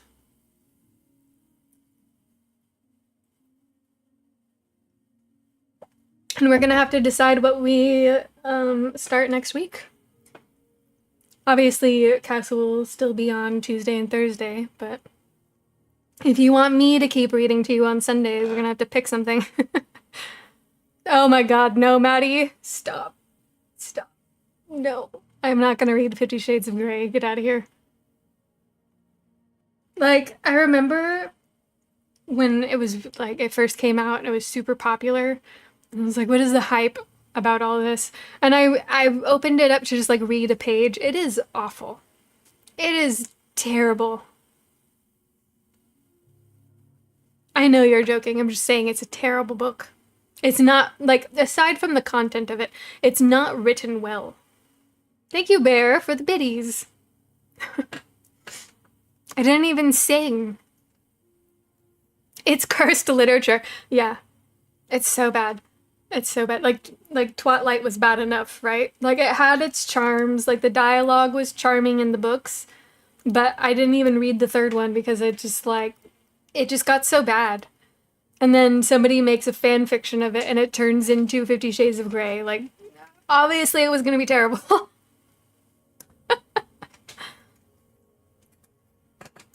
I will say, since you said GTA, every single thing I have seen come out about GTA 6 has solidified the fact that it's going to be awful. It's going to be awful, and there's going to be a ton of people that are like, I give up, and they're not going to ever play it. Yeah, thank you. I'm still not over the fact that it's a fanfic. Yeah, it's ridiculous. It's Naughty Hub for newbies. It's not even that. It's just terrible. It's terrible. It's not even a newbie thing. It's just completely wrong. My sister made me watch the movie with her. She's like, no, it's good. It's good. And I'm like, oh, okay, I'll watch it with you. And she ended up getting mad at me because I could not stop laughing at how bad it was. I was just like, a red flag, a red flag. Like, I don't even care if people like, if people like BDSM, whatever, that's fine. That's your thing, right? But it's it should not be done with someone super unstable and dangerous and like will just show up out of nowhere at a party you're at and punch a guy in the face for talking to you. Like, really? Like, that's too much. You know what? Look who you're married to. Oh yeah, because you're like that. Give me a break. Yeah, just like too unhinged. Too unhinged. Like, there is an appeal with a man that you can feel safe with. I get that. But with that man, 0% safe.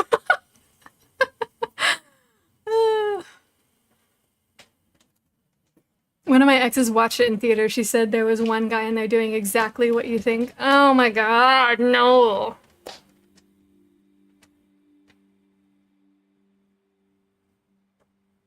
Are you lost? Oh god, yeah. Oh, it's so bad. But yeah, anyway, so not reading that. But we'll have to come up with some options and see what everybody would like to read. There is actually more Seven Waters books, but I wasn't trying to sign you guys up for an entire series. But I will read what you guys want. And if it's something I haven't read, I'll probably have to make sure you guys don't have naughty stuff in there, because I can't be reading naughty stuff on stream.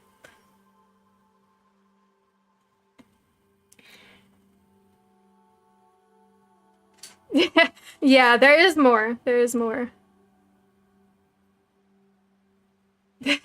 Thank you.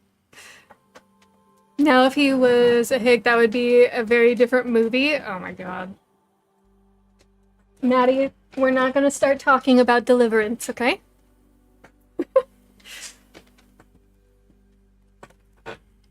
Ooh. Boo just nearly fell off the chair and then clawed my leg. Yeah, Seven Waters. Yeah, I get that. I totally understood, Bethany. I totally understood. Okay. Are we going to sing a song? I know Maddie asked for Anne Bonny. We can sing Anne Bonny. Shall I do another? They're just talking about Division. They clearly like their shooter games. Okay. Maddie's actually here, so I'll sing Anne Bonny. Again, I don't know how good it's gonna be because my voice is failing now, but I will try, okay? Boonie. Nope.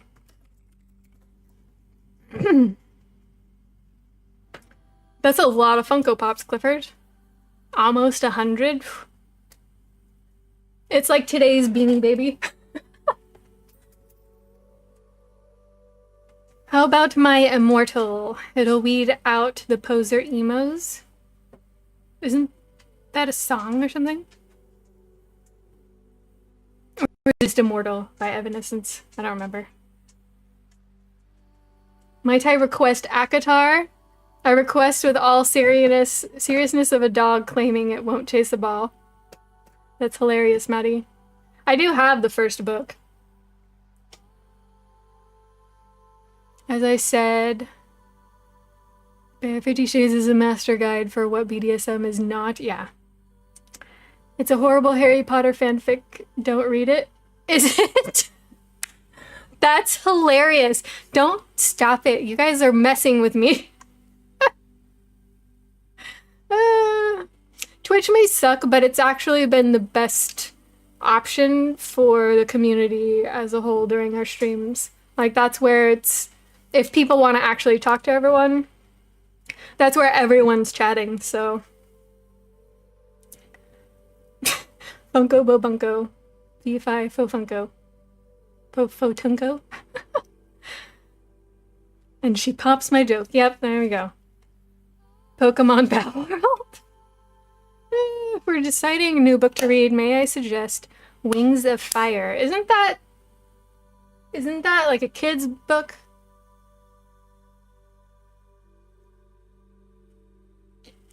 Twitch banned Assam? Assam? Who's that? I will request the Necronomicon. Maddie? Oh, they banned Asmon? That's funny. Why? Oh, well, Twitch is very liberal, and he does say some things that would make liberal people mad. He's not even really political, but he does have opinions that would probably make some people mad. He's considered to be the largest political streamer on the platform. But the clips I see of him, they're not political. Like, he might comment on political stuff, but he's never, like, pro-conservatives. Like, he's just, like, commenting on how stupid people are no matter what side of the fence they're on. But I don't watch all his content, so I can't say. I'm not going to say he's not political. I'm just saying I don't see that. But I guess that would be why he got banned on Twitch. She said it, clipped a Glenn and Sinker. You're high on joy right now because you're messing with me? Is that why? I guess it's fair. We're all messing with Maddie. That's what we do. So it's only fair. Stories about what? But yes, not the venue for it. Da-da-da.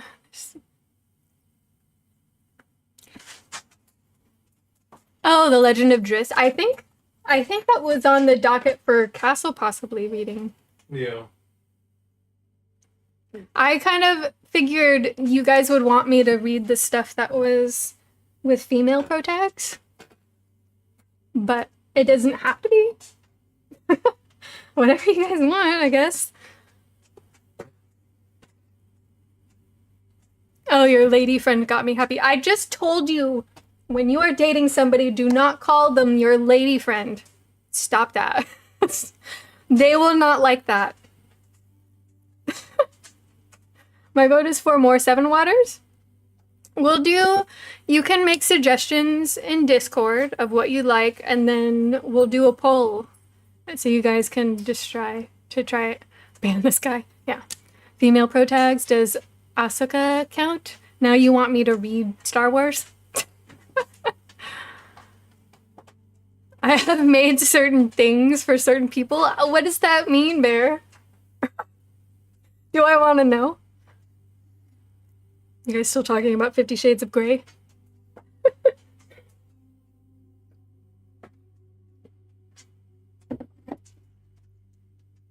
No, you don't. Fine, soon-to-be girlfriend if that's better. There you go. Because usually when somebody says lady friend, you're very clearly saying this is somebody that you dabble with, but there's nothing serious going on. Like a friend with benefits, you know? So just be careful when you use that and make sure that they don't mind being called that. We'll do it in... You can start suggesting them in the common room. 50 Shades of Faye. No! No!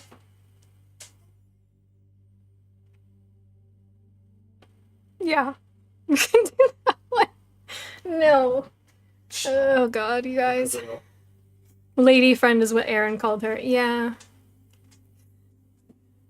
Read Golden Age of the Sith. I haven't actually read any of the Star Wars books. I've been wanting to get the set from Barnes & Noble and that, like, leather bound. Because I haven't read them and I feel like I should. I think I have suggested enough, as it were. Yeah. I would read you guys my favorite series, but I just don't know how much I could actually get away with, because, like, there is stuff in there that involves coitus. But it's not, like, super detailed. You just know that it's happening. So, and I just don't know. I don't know how well that would go over. And it's probably not to everybody's taste. I find it very interesting. I like it. What's your opinion on King Chidorah? He's pretty cool. I don't know who King Chidorah is. My favorite series is the Kushiel series. The first book is called Kushiel's Dart. It's by Jacqueline Carey. I like it because you can tell the author really enjoys mythology and history. It's like an alternate history with kind of like every area's mythology being actually active and there. So I found it very interesting because she has a lot of this fantasy aspect to it, but it feels grounded and it is region specific. So I liked that. She did a good job. Ghidorah? Is that Godzilla? Ghidorah is Godzilla, yes. King Ghidorah. King Ghidorah. I mean, I'm all for kaiju. I like kaiju. I'm not a kaiju nerd. But I do like kaiju. Is that coming from YouTube? Those comments? Yeah. Is it? It's Jordan. Jordan Matheson. Yeah, there are a couple of kids who keep dropping in and just saying weird shit on Yeah. YouTube. It's fine. I don't mind weird stuff so long as it doesn't get out of hand. Would you consider books by Marion Zimmer Bradley? Yes, and I don't know where my copy of Avalon is. It's lost. Or I might have had to throw it away because it got damaged by mold. But yeah, I'd totally do Marion Zimmer Bradley. Let them fight, yes. Best line in Godzilla. I actually enjoyed watching Kaiju number 8, the anime. It was fun. Transcript of James Bond 007, The Living Daylight. Yeah, I can read that. That would be great. I can send you the book.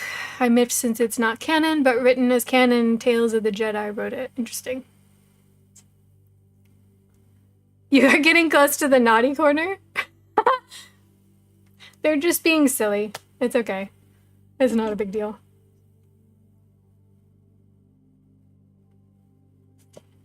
I'm out of coffee.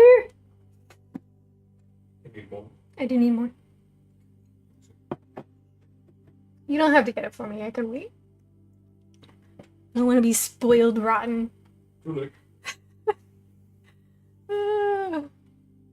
Okay, yeah, I forgot I was supposed to be singing Anne Bonny. My bad. Yeah, Maddie just lives in the naughty corner. Okay. Sing along time, guys.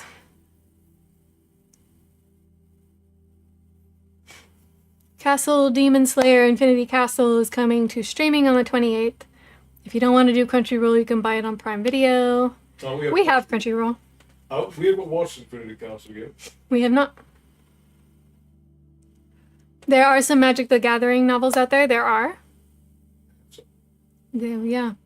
I have some Dragonlance somewhere too. But I can get whatever we decide to read. You also have all the Dragon Riders of Perms. I totally get that, Bear. I don't mind silliness. They can be silly. If they get, like, when people are being nasty, that's when I have a problem. I don't want people to be nasty and rude to people. I don't mind people being silly. I am silly myself, so it's only fair that I have some tolerance. Okay, and Bonnie, here we go. I'll turn it down a little. I don't know, you tell me. What's your favorite Godzilla corner? I don't know, because I haven't watched them all. I haven't watched all the Godzilla movies. And, like, I feel like the old movies are really funny because the suits are hilarious for the monsters. I don't like the 90s Western Godzilla. I think it was kind of dumb. You're talking about the one that was in New York? I don't remember. I just remember it being awful. Godzilla 2001. I don't know. Was the last one Fat Godzilla? I watched that one and I don't really remember much of it because the movie itself was crap and you saw Godzilla for like 3 minutes total and they made him fat. He was very bottom heavy. He was very pear-shaped, you know? It was weird. Well, because Turn it up. they've got the Godzilla King of Monsters movies that have just come out.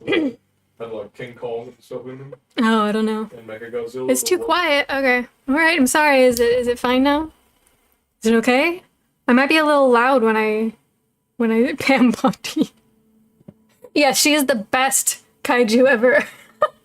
Pam Bondi. All right. Here we go.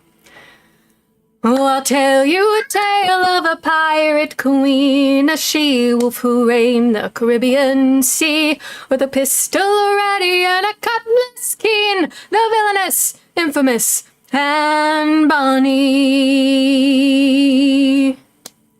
Born in Ireland scandalously, bastard daughter to a prosperous lawyer, shunned suitor in society for the love of a pirate boy. So Calico Jack and our Anne Bonny, passion lovers, villainous plunderers, sailed off for a life of piracy on a ship, the Revenge, ahoy! Oh, I'll tell you a tale of a pirate queen, a she-wolf who reigned the Caribbean Sea, with a pistol ready and a cutlass keen, the villainous, infamous, Anne Bonny. But this was the 18th century, where men make knives and women make wives. So Anne disguised herself to be a deadly pirate boy. Oh, she plundered and murdered and raided the sea, with cannons roaring, pistols warring. She ravaged galleons mercilessly. Oh, Anne Bonny.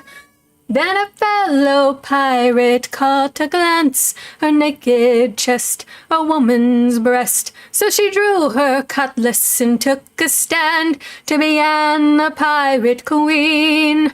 Oh, I'll tell you a tale of a pirate queen, a she-wolf who reigned the Caribbean Sea, with a pistol ready and a cutlass keen, the villainous, infamous Anne Bonny.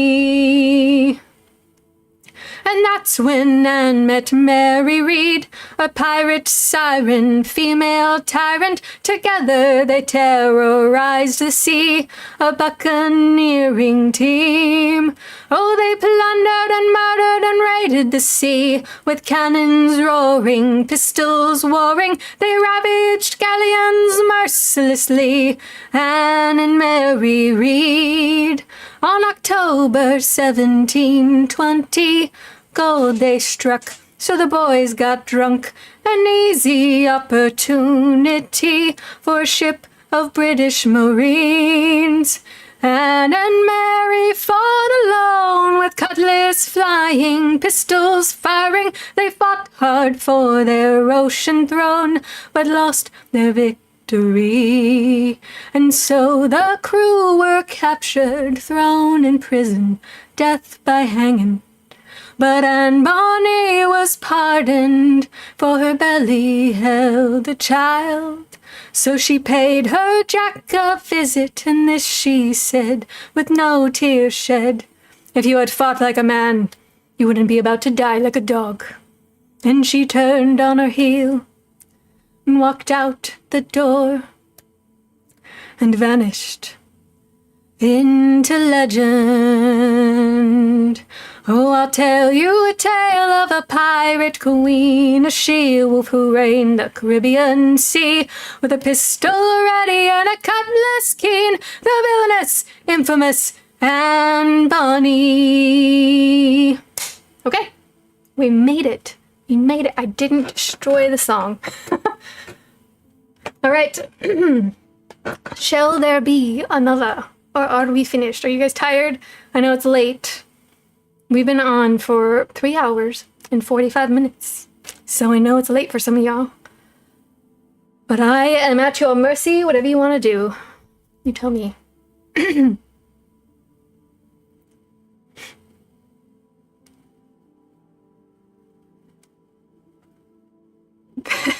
I actually haven't watched... Wait, did I watch Tron Legacy? I did. Wait, there's 2 newer Tron movies, right? So there's 3 total of them. Okay, I watched the first new one. Have not watched any that came after. I thought just the one was perfectly fine.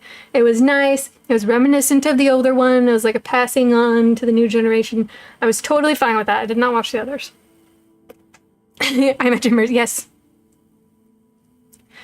Dance with You, Ancient China, and what? Ancient China ribbons? You're still full of energy? I still have artwork to do and a video to edit for tomorrow. Tron Ares. Yeah. I don't remember. It's been so long now. And it was just okay. It was fun. It was okay. I don't remember enough of it for me to have much to say on it, unfortunately.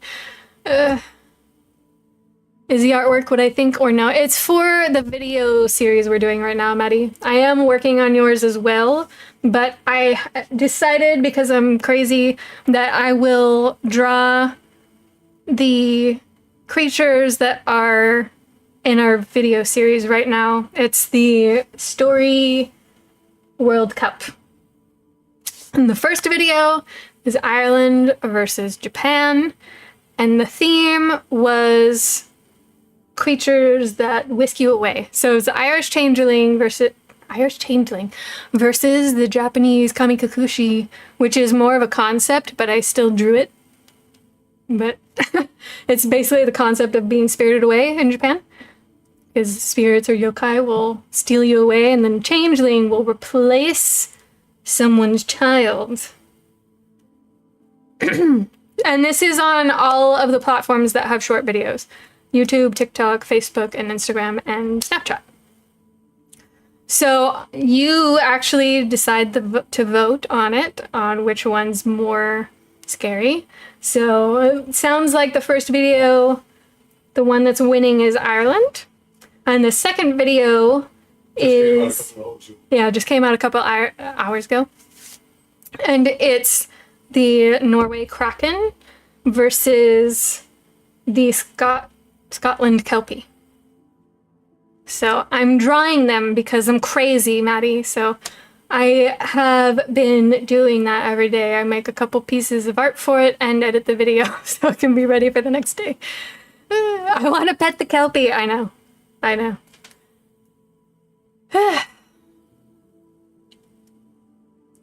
I'd be acting like Joyce Byers either way. Is that... Oh, yes. Yes. That's, Stranger Things, right? I thought I was gonna hate that show. I ended up really loving the first season. And gosh, like as a mom, like I was stressed. I was stressed with her. I was like, oh my God, this is frightening. Yeah. I liked it. It was a good first season. Same, yeah. Absolutely crazy.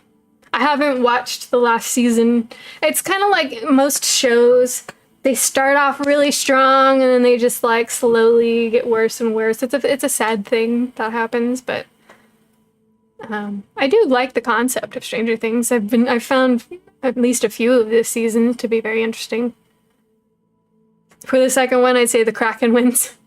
I couldn't get into Stranger Things. Well, I mean, it's not for everybody. It's not for everybody. It did feel like, it felt very nostalgic since I was born in the 80s. And I think the show actually takes place kind of like at the turn of that decade. So like late 80s, pushing into the 90s. So it felt very nostalgic. And like even the music was very nostalgic. Like I actually loved the music a lot. It probably really put me in the mood for it because it kind of reminded me of Blade Runner, you know? Like the 80s sci-fi movies. I hate when I'm editing a fairy story, I find an old story and I'm like, gritty, Cyclops, Romans, space pirates, yes please. The ending was ChatGPT. I just can't prove it fully. For Stranger Things, sad. It's all in the 80s, but like close to the 90s, right? When like the fashion started changing towards that way. Like especially with the older brother, like the way he decided to dress as a stoner. It was like, yeah. It was giving Three Ninjas vibes. Ads in 4? Alright, well, it is what it is. There's ads. What can I do? Well, that's sad. It did sound like it wasn't very good, so I kind of was like, I don't know if I want to watch it and ruin it for myself. You know? Your province is full of stoners? That's hilarious. I think they're everywhere, Maddie. They're everywhere. I'm an 89 kid, so like you're right there. You got a little bit of the 80s. Tiny bit. Yeah, we have one more snooze. That's okay, we're just chatting now, so. No big a deal. Oh. This is all melted now. Sad. It's still cold.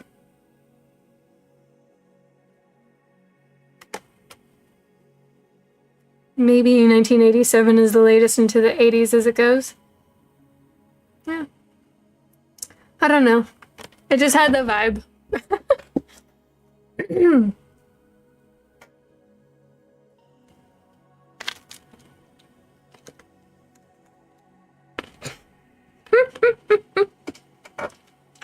Mm-hmm. Yep.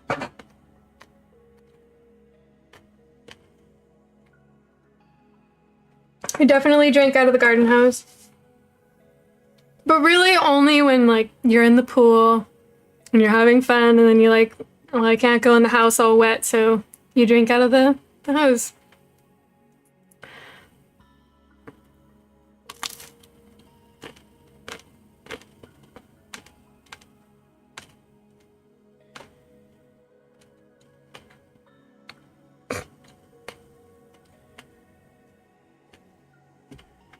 I hope that didn't actually happen, Maddie, but that's funny.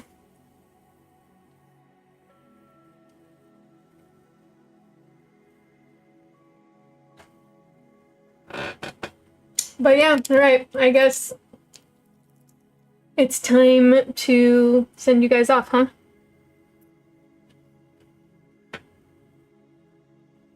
That was your old roommate? Oh my god. You're not serious.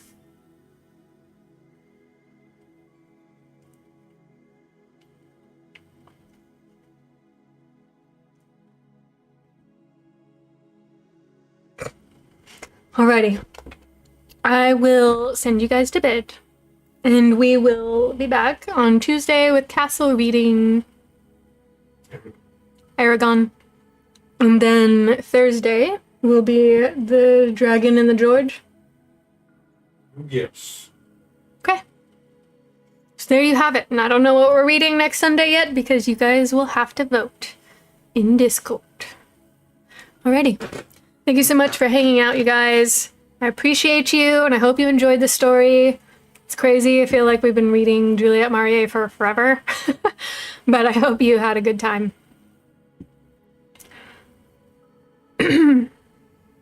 Alright, good night, you guys. Sleep well. We'll see you again soon here in the tavern. Good night, good night. I'll see if there's anybody we can raid on Twitch. Stream ending? Nope, that's starting. Here we go.